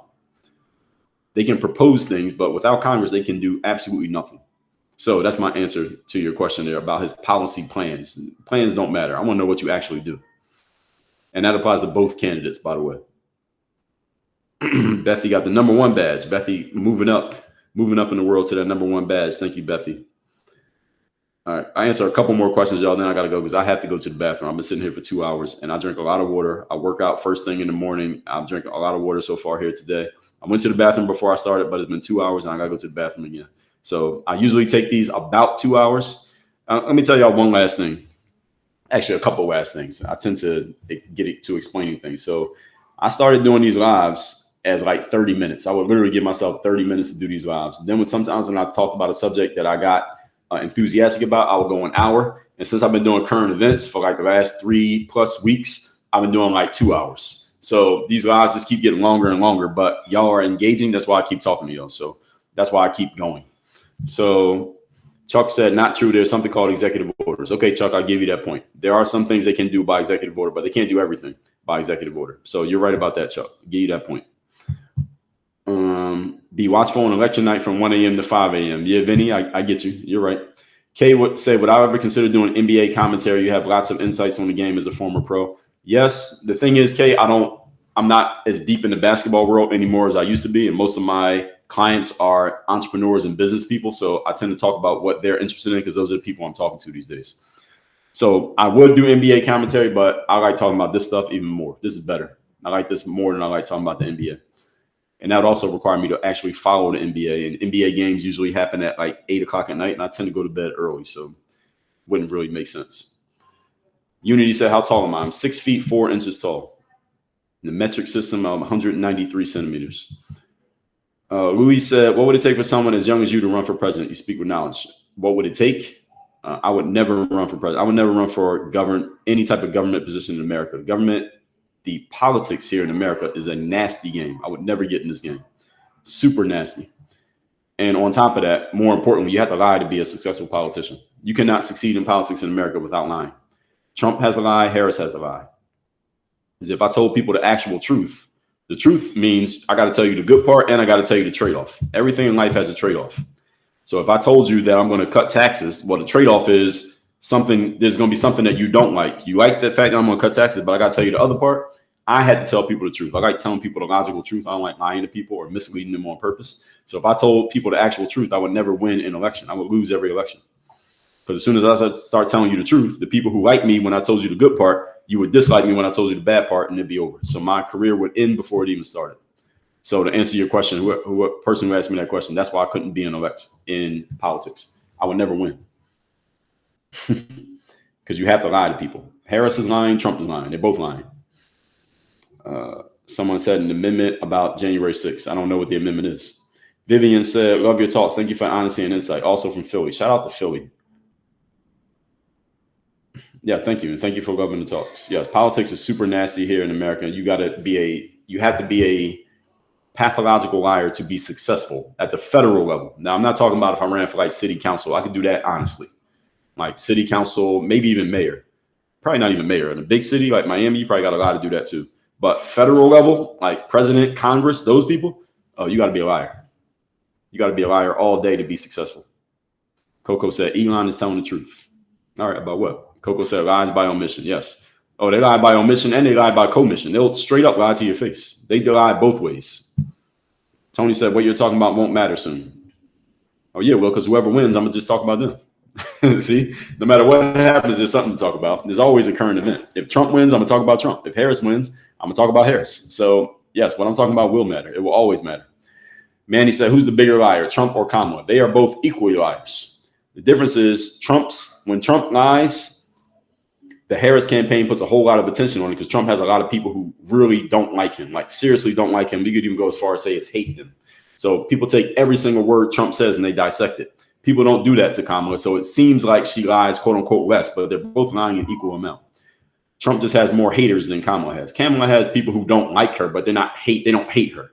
There are people who actually hate Donald Trump, like seriously hate him. So that's why it seems like he lies more, but no, they both lie in equal amount. Bethany said, your logical thinking is so refreshing. Thank you. Thank you. Golio said, probably not even mayor. Yeah, you're right. Probably couldn't even run for mayor. In a big city, no. Maybe in a small town, I could be mayor and tell the truth. But in a big city like Miami, I couldn't tell the truth and win. No way. That's the normal way of business in the House and Senate. That's right. They are. Queen said, Trump knows what a woman is. All right. I don't know if Harris has never been asked the question. Being said, I have to disagree with that one. Okay, fair enough. Fair enough. Tony said many people will perish because of climate change. Okay. Oh, well, Tony, in that case, you're right. It won't matter because if we all died, then it don't matter. So, Tony, I get your point now. If climate change kills us all, then you're right. These live streams will not matter. Goyo said, it doesn't matter who wins. I'm still making money. Or as long as Tony's not right and climate change doesn't kill you, Goyo, then it matters. Then it doesn't matter. But if climate change kills us, your money won't matter. All right. Jenna says she listened to Tupac in college. Pretty sure she was a child at that point. Well, Tupac in college, how old was she? Pac? You mean Tupac, Jenna? Kamala Harris is like 60 years old. Tupac wasn't even out when she was in college. So if she said that, she was lying. Yes. I didn't hear her say that, Jenna. So if that's what you're saying, then yeah, she's lying. Tupac wasn't out. Tupac ain't come out till like the 90s. And Kamala Harris was in college. She's 60. So that means she was in college like in the 80s. So there was no Tupac. What do you think they hate this man so much because he states the obvious, is my opinion? Well, the media did a great job of making people hate him. They did a great job. That's a whole conversation I could have a different day. Okay, so let me wrap this up, folks. We got to go. I got to go to the bathroom. So my website is workonyourgameuniversity.com. I actually got a bunch of websites, but if my main site is the link in my bio on TikTok. It's workonyourgameuniversity.com. I do coaching. I do business consulting. We do copywriting, funnel building, professional speaking. Some people call that motivational speaking. I do that. We do all these things for entrepreneurs, businesses, professionals, sales teams. Any of you work in one of those realms and want to work with me directly, you can go to workonyourgameuniversity.com, schedule a time to talk to us. That's what you'll see on that page. Or you can just send a direct message to me on whatever app you're watching me on, or my email address on YouTube. My email address is on there. You can just click on it and see it. Whatever app you're watching me on right now, I'm on YouTube. Just look up my name, Dre Baldwin. I'm on X. I'm on LinkedIn. I'm on Instagram. I'm on Facebook. Just look me up and just type in whatever platform you're on. Just type my name in. I'm very easy to find. My profiles are public everywhere. I do respond to messages, or my assistant responds to messages. They'll see it and they'll direct you to where you want to go. So whatever you need, send me a message. Let me know what you're looking for. And my assistant will tell you what to do next, where to go, or if we even do the thing that you're asking about. I do these lives Monday through Friday, 8 a.m. Eastern. I will be live every day this week, absolutely, because I'm trying to get attention. And next week, I will be traveling on Monday, and I'm speaking at an event on Tuesday. So Monday and Tuesday, I won't be live. Maybe in the morning. Maybe I'll do it later in the day. But next week, I'm going to miss Monday and Tuesday. But this week, I will be here because this is the best week to get attention. All right. And I'm trying to get attention. All right. So any of you want to diss me, Jerry, you're just trying to get attention. All right. I am trying to get attention. Yes, it's social media. That's what we're supposed to do. Someone said, is that my baby? Yes, that's my 2-year-old son out there making noise. And I'm about to take him on a walk. And I need to go to the bathroom. I said that like 20 minutes ago. I got to go to the bathroom, folks. Thank you, everybody. Hit me in a DM. You got a question. I'll see you tomorrow morning at 8 a.m. Election day, folks. Let's go.